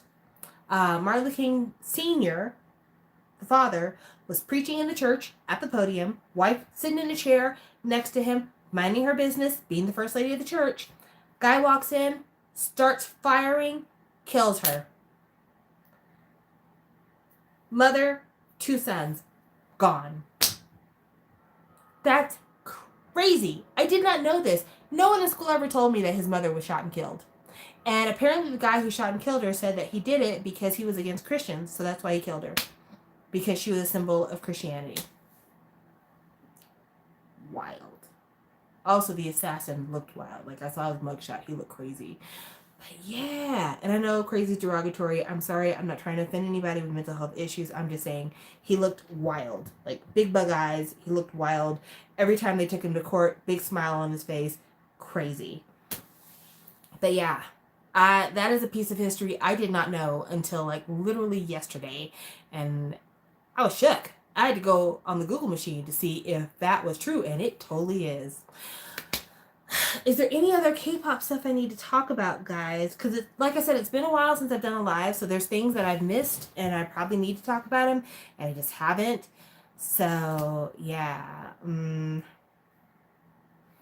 Oh, Blackpink might be re-signing to YG. Apparently, it's been put to the news media, not saying it's true or false, but it's been leaked to the news media that all of the members of Blackpink are considering re-signing with YG.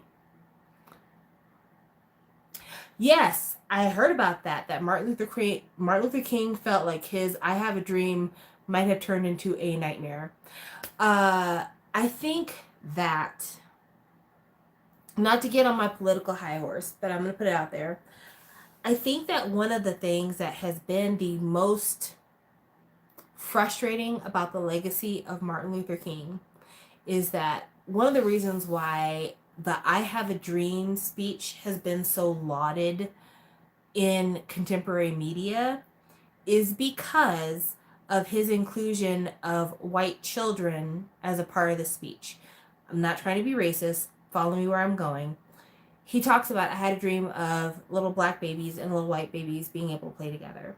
And I think because of the fact that Martin Luther King was a nonviolent community organizer, and he allowed a lot of bad treatment to come to him without ever advocating for violence, without ever trying to move outside of the idea of respectability politics, right? And so he had become a figure that white people felt was safe for the civil rights movement because he didn't try to basically eye for eye the treatment that black people had received in America for many, many years prior to the civil rights movement. He still had to be killed by the FBI, but they felt like between him and Malcolm X and the Black Panthers, he was the one that you wanted to go to. Like, this is an example of a proper black person, right?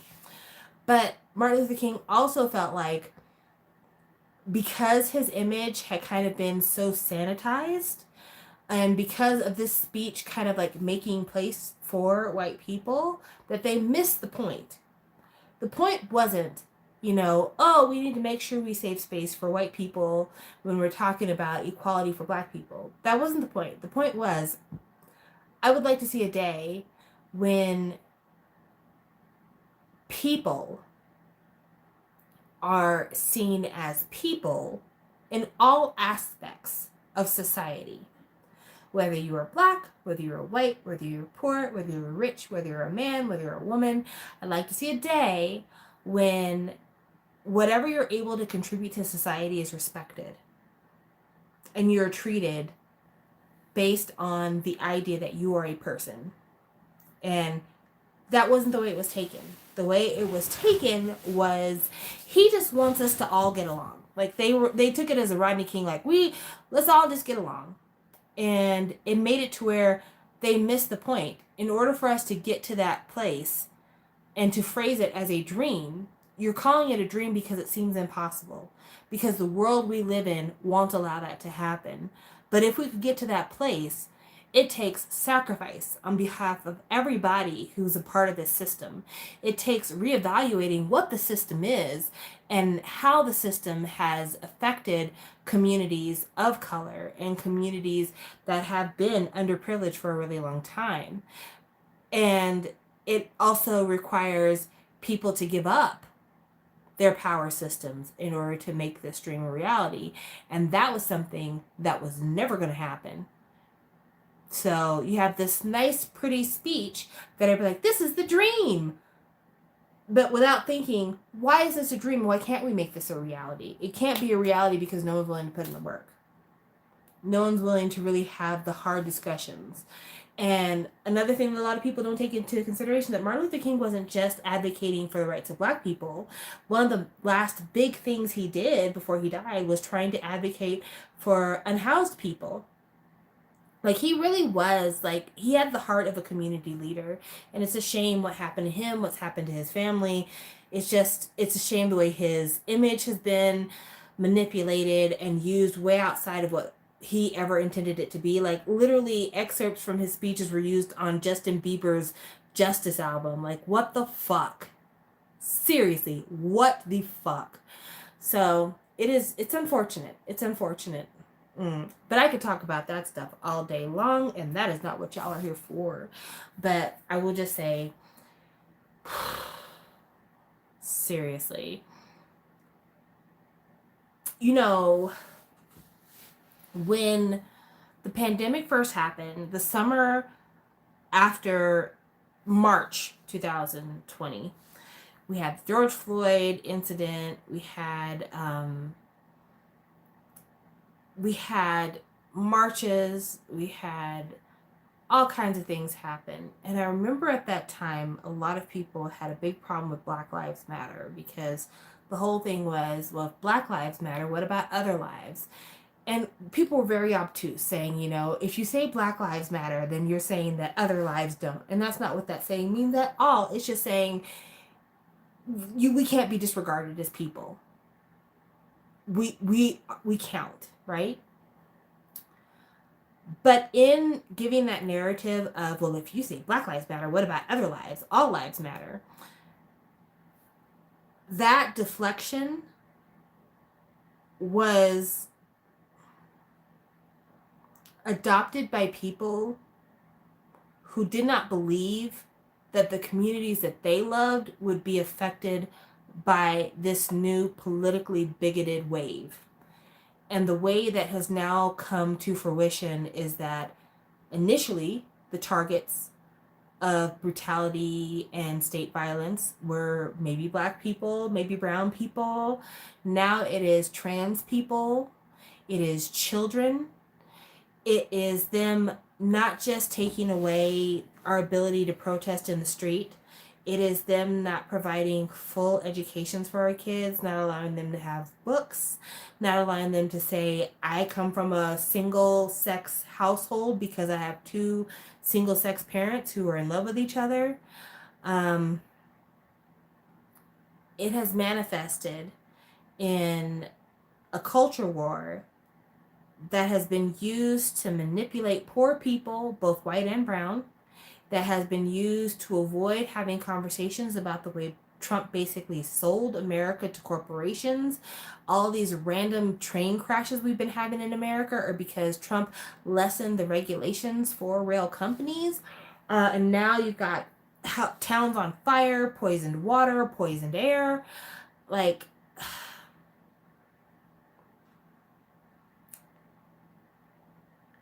the thing that people say is, if they'll come for them, they'll come for you. And I don't think people ever think it's going to be them. And, you know, you're supposed to learn lessons from the past. One of the lessons that was supposed to be learned from the past is when the Holocaust happened, a lot of people associate it strictly with Jewish people. But that's not the whole picture. There were Catholics who got sent to concentration camps. There were lots of queer people that got sent to concentration camps. There were a lot of disabled people who got sent to concentration camps. Like, just because you had polio when you were a kid, or because you utilize a wheelchair, if you were considered an imperfect person, you were sent to concentration camps. Even if you were an Aryan citizen. If they'll come for one, they will come for all. And that's the thing that's so disheartening about everything. You know, if they'll come for black people, what makes you think they're not going to come for gay people? What makes you think they're not going to come for trans people? What makes you think that once they eliminate all of us, they're not going to come for poor people? They're already trying to automate your jobs out. Like, it's just hell. This whole thing is hell. That's why I say I could talk about this for hours, but I'm not going to. But I say all that to say, if there's anyone watching my lives who's not from America, and you may be wondering, like, how are things on the ground? I have had interactions with a lot of people who had different viewpoints from me, and I've always been able to find something that we agree on, whether it's agreeing that we want our kids to have the best opportunities in life, or agreeing that there's not enough money being sunk into the infrastructure of America, repairing our bridges and road systems. We've all come to some point that we can agree on, but our current political landscape has become so buzzwordy and corrupted and about image instead of about reality that it's hard to hold any hope for any positive change here, because we are trying so hard to keep our heads up. We are trying so hard to not let everything make us feel like we're going to continue to see ourselves be pushed further and further down into the dirt, into the mud.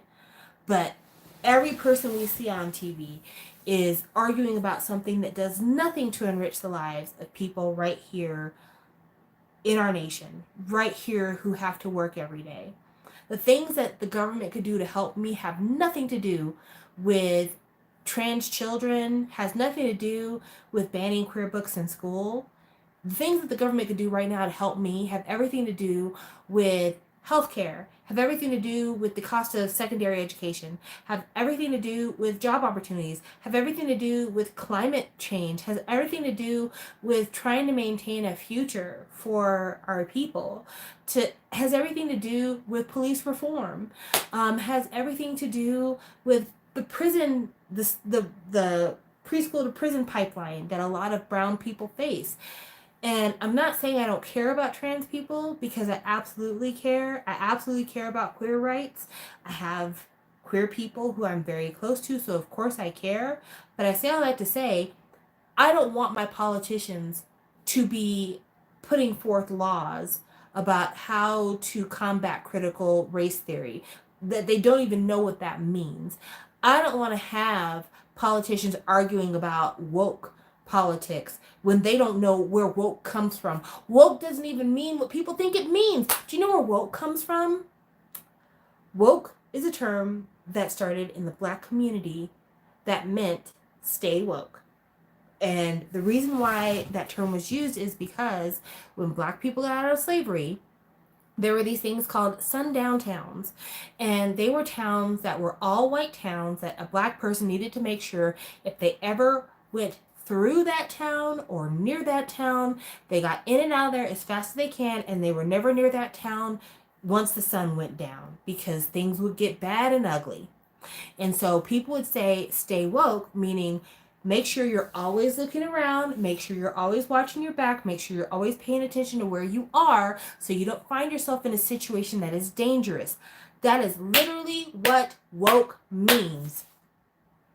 What does it mean to certain politicians in America? It means, oh, you're for trans rights. You're for, just whatever the fuck they can come up with. You're for drag queens reading library books. You're for African American studies making white kids feel bad about the past, even though you should. It's they use woke to say, oh, Skittles have rainbows because they're gay candy. Woke gets so misused. And what woke really meant was stay aware of your surroundings. Try not to get in dangerous situations. Watch out for yourself. Protect your neck. America is a fucking circus shit show. America is a fucking circus shit show. It is wild. It is wild. So, yeah. I don't think there's a single politician, at least on my state level, that represents me. I feel a kinship with Bernie Sanders, but even him, I don't think that he's not combative enough for me. But I really feel like there's no representation for me. There's no representation for the people that I care about. When it comes to queer communities, communities of color, even like communities of different abilities, I don't feel like we have any representation. I don't think anybody gives a fuck about us. Poor communities, they don't care about us. And so, yeah, it is very disheartening and very depressing to be an American who is not wealthy and who is not rich, because they are actively trying to ruin our lives at the national and state levels in a lot of places. Frustrating. That shit's frustrating. Anyway, any more K-pop stuff you want me to talk about? Because I probably should call it a wrap. I have been talking now for 2 hours, which is a long time for me to be talking. But yeah, anything else? Me too. I hate how they turn well-meaning expressions into scarecrows. Into dog whistles is what they call them here. I had something else that was on my mind. Have you seen The Glory? No, I have not. I'm debating whether or not I want to watch The Glory, to be honest with you. The reason I haven't watched The Glory is because I wasn't like bullied in that way in school. Like I never had anybody burn me with a curling iron, but I was bullied when I was in school. And I have to tell you, it's horrible. When I see bullying on television, honestly, it kind of gives me PTSD. So the bullying I experienced was not the kind of bullying where I was beat up once I got to middle school. I quit being beat up when I was in elementary school really fast. Like I got tall super fast. Anyway, when I was in elementary school, there was a girl named LaCora Harris. What a bitch. She used to beat me up. Then one day, I was telling my mom about getting beat up, and she said, Sam, you are so tall. You could whoop that little girl's ass. I went out that day. The next time she tried to punk me, I threw her like a wrestler. I literally picked her up and threw her down a set of stairs. This is not the best story for me to be telling because I really do sound like the worst bully in the world, but you have to understand, this girl had beat me up multiple times before that day. So this was just like a small touch of revenge that I could get. But because I managed to pick her up and throw her down a set of stairs, she never beat me up again. After that, I never had to fight anymore. But the bullying I got instead was the gossipy, kind of like bitchy girl bullying. Which honestly, I'd almost rather be beat up than to get the mean girl bullying. The mean girl bullying is the shit that makes you really wonder, like, am I even a valuable person?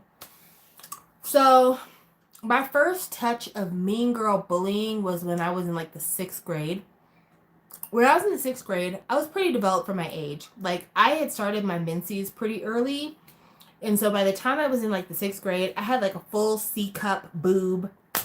I was pretty tall, like I said, and there were guys who were going through puberty who were interested. And those guys had girls who were interested in them. And those girls saw that those guys were interested in me, so they felt the need to talk bad about me, to talk about me in ways that had no bearing on the reality of who I was as a person. I had girls who would pretend to be my friends and then behind my back talk about what a whore I am, talk about how I'm sucking dicks behind the school, would talk about how I just give it up to any person that wants some. I mean, just anything you could think of that you could say that was, making fun of someone as a female and accusing them of being trashy or harlotty. Those are the things that girls said about me in middle school. When I got to high school, I was fortunate enough to get fat. Once I got fat, I never had to worry about the girls talking about what a whore I was or how I was sucking dicks behind the school. Instead, I was accused of just being gross. That because I was fat, I was smelly. Because I was fat, I was gross. Because I was fat, I didn't deserve the kind of basic kindness and respect that other people get. And I remember wanting to be friends with people. And all of my girlfriends, like friends who were girls in my school, all of my girlfriends were fellow fat girls. I didn't have any skinny girlfriends. I had fat girls and gay boys as friends because other girls who were slimmer didn't want to associate with a big girl. And it would be so hurtful. My senior year, my mom and I made my prom dress. At the time, I think I was wearing maybe a size 20 US, and I needed a prom dress. And my mom could sew, and I could sew a little bit. So I bought a pattern, and I bought fabric, and me and my mom, over the course of a week, sewed my prom dress. And it was so pretty. It looked like a dress out of Bridgerton. It was the empire waist with the cap sleeve. It was lavender on the outside, and then inside it was lined in a dark purple. Very, very pretty. It had that kind of empire scooped neck. Gorgeous. I had a girl tell me when I showed up to prom with my friend, because my friend and I did not have dates, and we decided since we don't have dates, let's just go together as friends. Tell me it would make sense that two big dykes would come to the prom together. My mother had spent hours making my dress. My friend's mother made her dress. We both wore purple, but I had lavender, she had dark purple. Our mother spent hours making our dresses. I went to the hairdresser and I got a French roll done. It took like 2 hours at the hairdresser to get my hair done. I had gotten my nails done. My mom had bought me some really beautiful jewelry. I felt really pretty that night. And they just fucking threw my self-esteem out the fucking window. Even now, it makes me sad and it makes me angry. And yeah, after that, I was just like, I didn't want to be seen. And I did a thing that a lot of fat people do, and I don't think that skinny people realize fat people do this. I tried really hard to become invisible. Like, I didn't want to be seen as attractive. I didn't want to be seen as sexy. I didn't want to be seen at all. I didn't want to die. I just wanted to be invisible. So I would wear baggy clothes, the baggiest I could get, which was hard because I was fat. I would wear my hair in a ponytail all the time because I didn't feel like I deserved to have nice hair, because if somebody saw my nice hair, they might say something like, oh, you think you're cute. I never wore makeup. I still don't wear makeup. I had like rolled shoulders, like I kind of was hunched. I didn't speak up when people said things that hurt my feelings. I kept quiet.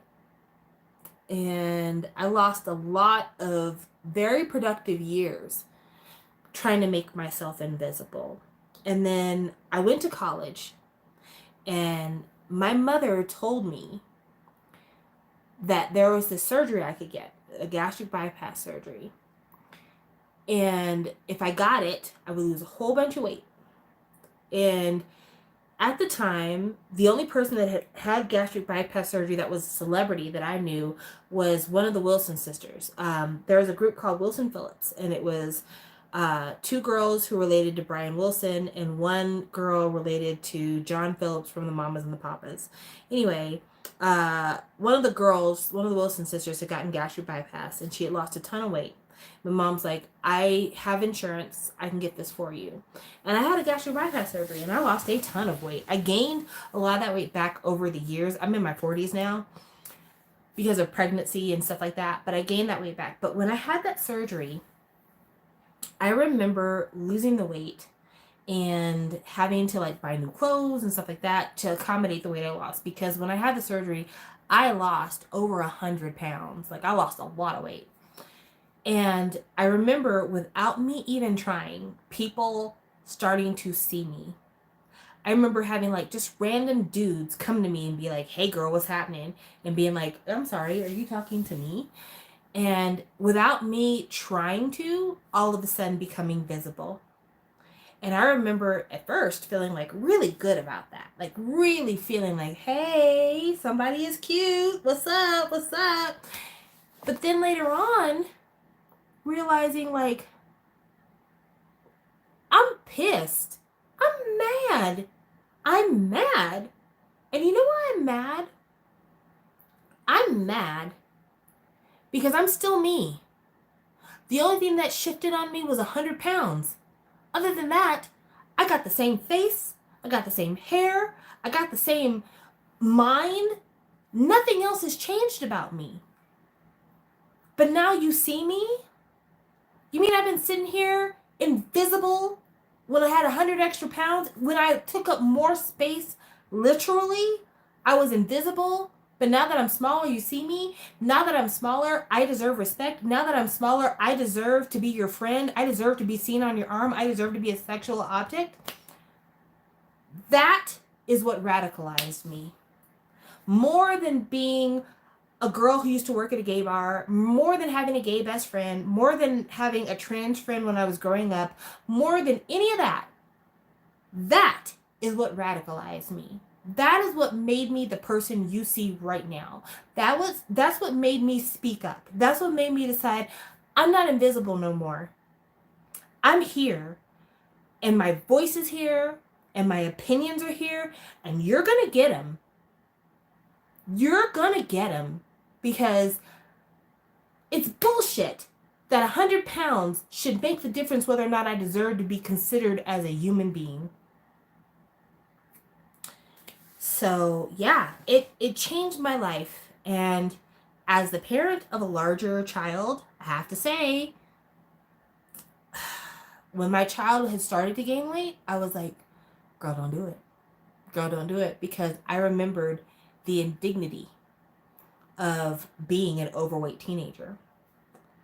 But that is when I had to remind myself of the way I was treated and how I needed to not have that mindset. I needed to not have the mindset that these people had towards me. But I knew that I was operating out of fear. I was afraid for my child. Whereas these other people were operating out of hostility. They were operating out of pure callousness and cruelty. But I knew that the only way to not be cruel is to not allow myself to treat my child any different because of their size. And I make sure I don't. Like when I'm shopping for my daughter, I'm shopping for cute. When I buy clothes for her, I'm like, this crop top would be cute on you. These overalls would look great on you. This is a beautiful color for you. We just recently went and bought a prom dress because it's senior year. But I say all that to say that, yeah, it is very difficult to speak up. It is very difficult to combat the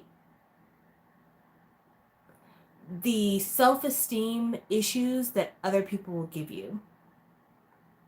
And it's very hard, even after you feel like you have conquered those things, to maintain a healthy mindset. And because of the difficulty in maintaining that healthy mindset, I can't watch The Glory. I can't do it. I'm sorry. I can't, especially because I know Korea will never let the lead character get the kind of vengeance that I seek. The kind of vengeance that I'm seeking is the kind of vengeance that requires somebody to pay in blood. And that's probably not going to happen on The Glory. Therefore, I probably don't need to be watching that. Just to maintain this healthy mindset that I have. Let's read some comments because there were a lot of them. So, somebody says, being fat in high school is a whole other type of pain. This is Sarah saying that. You're truly invisible sometimes, and then the elephant in the room at others. Agreed. Diana says, luckily, once you get past episode 1, the rest is a breeze. I was bullied as well, but I felt so much joy and fuel seeing the main character get revenge on her bullies. You really root for her. Well, that's good to hear. She also said, your story reminds me of the stepsisters attacking Cinderella and destroying her dress because they knew she looked beautiful and couldn't stand to see that because they were miserable and jealous. Well, that was what middle school was like. After I lost 70 pounds, I felt exactly how you did too. I was pissed that people are so judgmental when the girl I was when I was bigger had a big heart that deserved love. Oh. And then Sarah says, when I lost weight, I found strangers to be kinder and more helpful. That cut deep. Diana says, I experienced catcalling for the first time too. I was almost traumatized by it because I was so used to being invisible. Okay, so she says, no, the vengeance is that blood. It's exactly what you'd want to see as a bullying victim. Okay, well, I'll check it out then because, like I said, I want blood. I seek real vengeance. Like, I want people to hurt. I want people to hurt for real. I want to see somebody walking around the street with a battery-powered curling iron, brandishing it against their enemies. Because seriously, people have no idea how that shit hurts. That shit is wild. Good. And I'll get blood. Like, I remember a guy when I was in middle school who made out with me and then the next day told everybody that I was obsessed with him, and I've been going around telling people that we're making out because I want to be with him, but everybody knows I'm too ugly to get with him. I remember that, and I remember being like, I haven't told a single solitary soul that we made out because I was embarrassed because you're short. I was embarrassed of you, so I didn't tell anybody. You were embarrassed of me, so you told everybody. What the actual fuck? Also, just like wild, not related to anything. I was having a discussion with some ladies at work the other day about how men fucking suck. And one of the things I said that was like, have you ever noticed how men tell each other that women are not loyal and women don't know how to be friends with other women and women lie and backbite other women all the time, and how men aren't like that at all? And we were talking about that, and I was like, it's amazing how male society has managed to fucking gaslight women like this. Like, when you think about it, men are fucking terrible towards each other. We literally go to war because men are gossipy and because men are backstabbers and because men lie and try to cheat each other.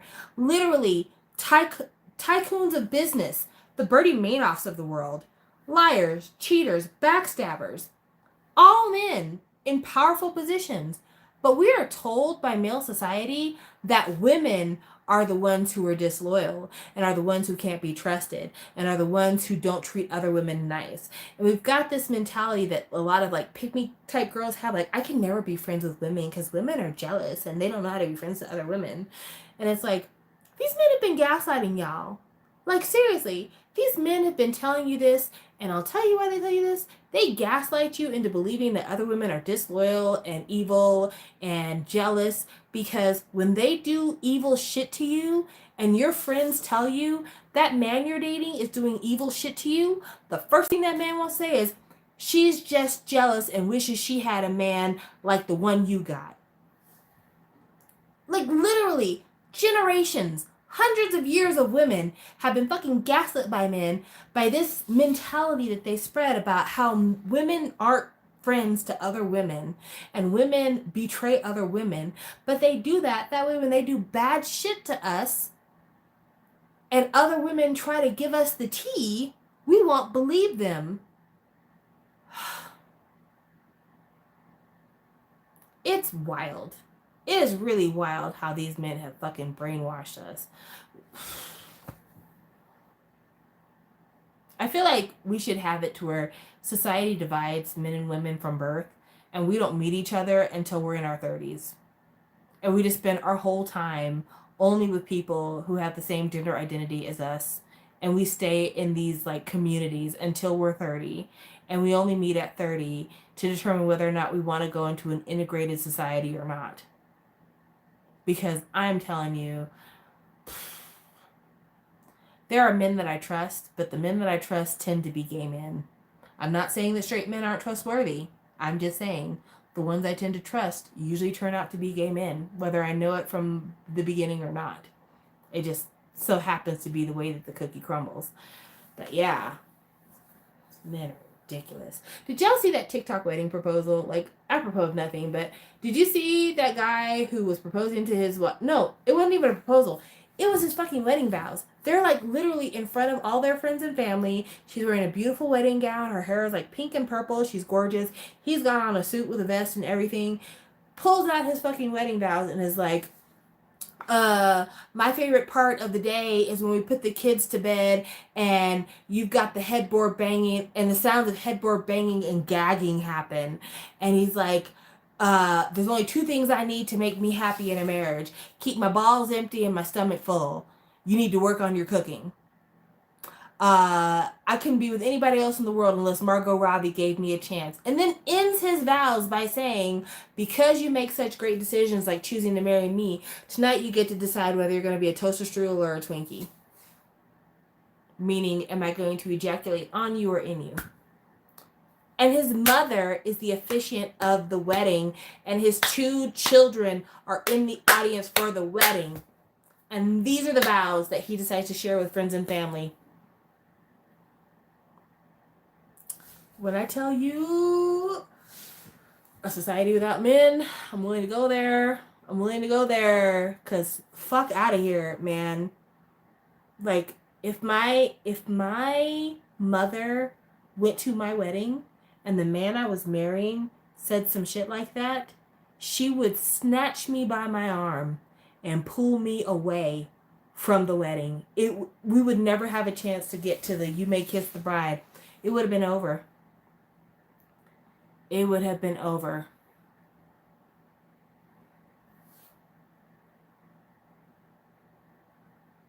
It would have been over.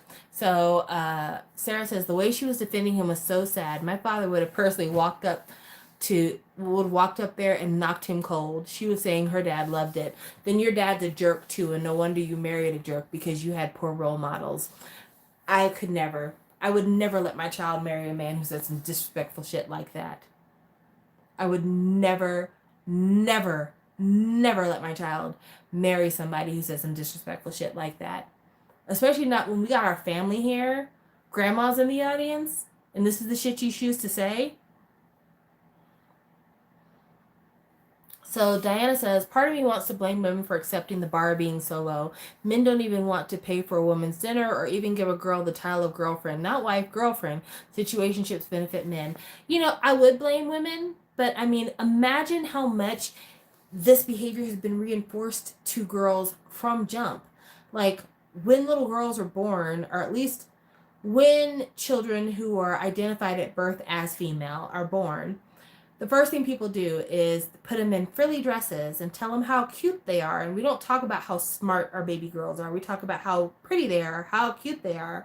We give them play vacuums and play kitchens, and we give them Barbie doll houses and fill it with characters like a mummy and a daddy and babies, and we encourage them to take care of a household and to take care of a baby doll.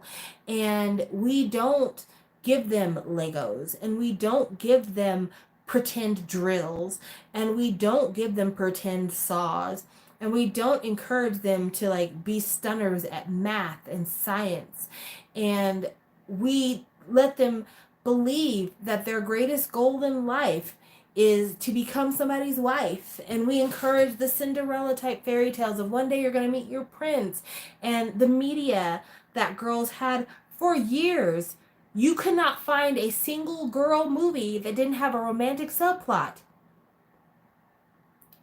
I remember when my daughter was, I think it was 16, her dad came to visit us here where we live because me and her dad are separated, or we're divorced, but we're not together.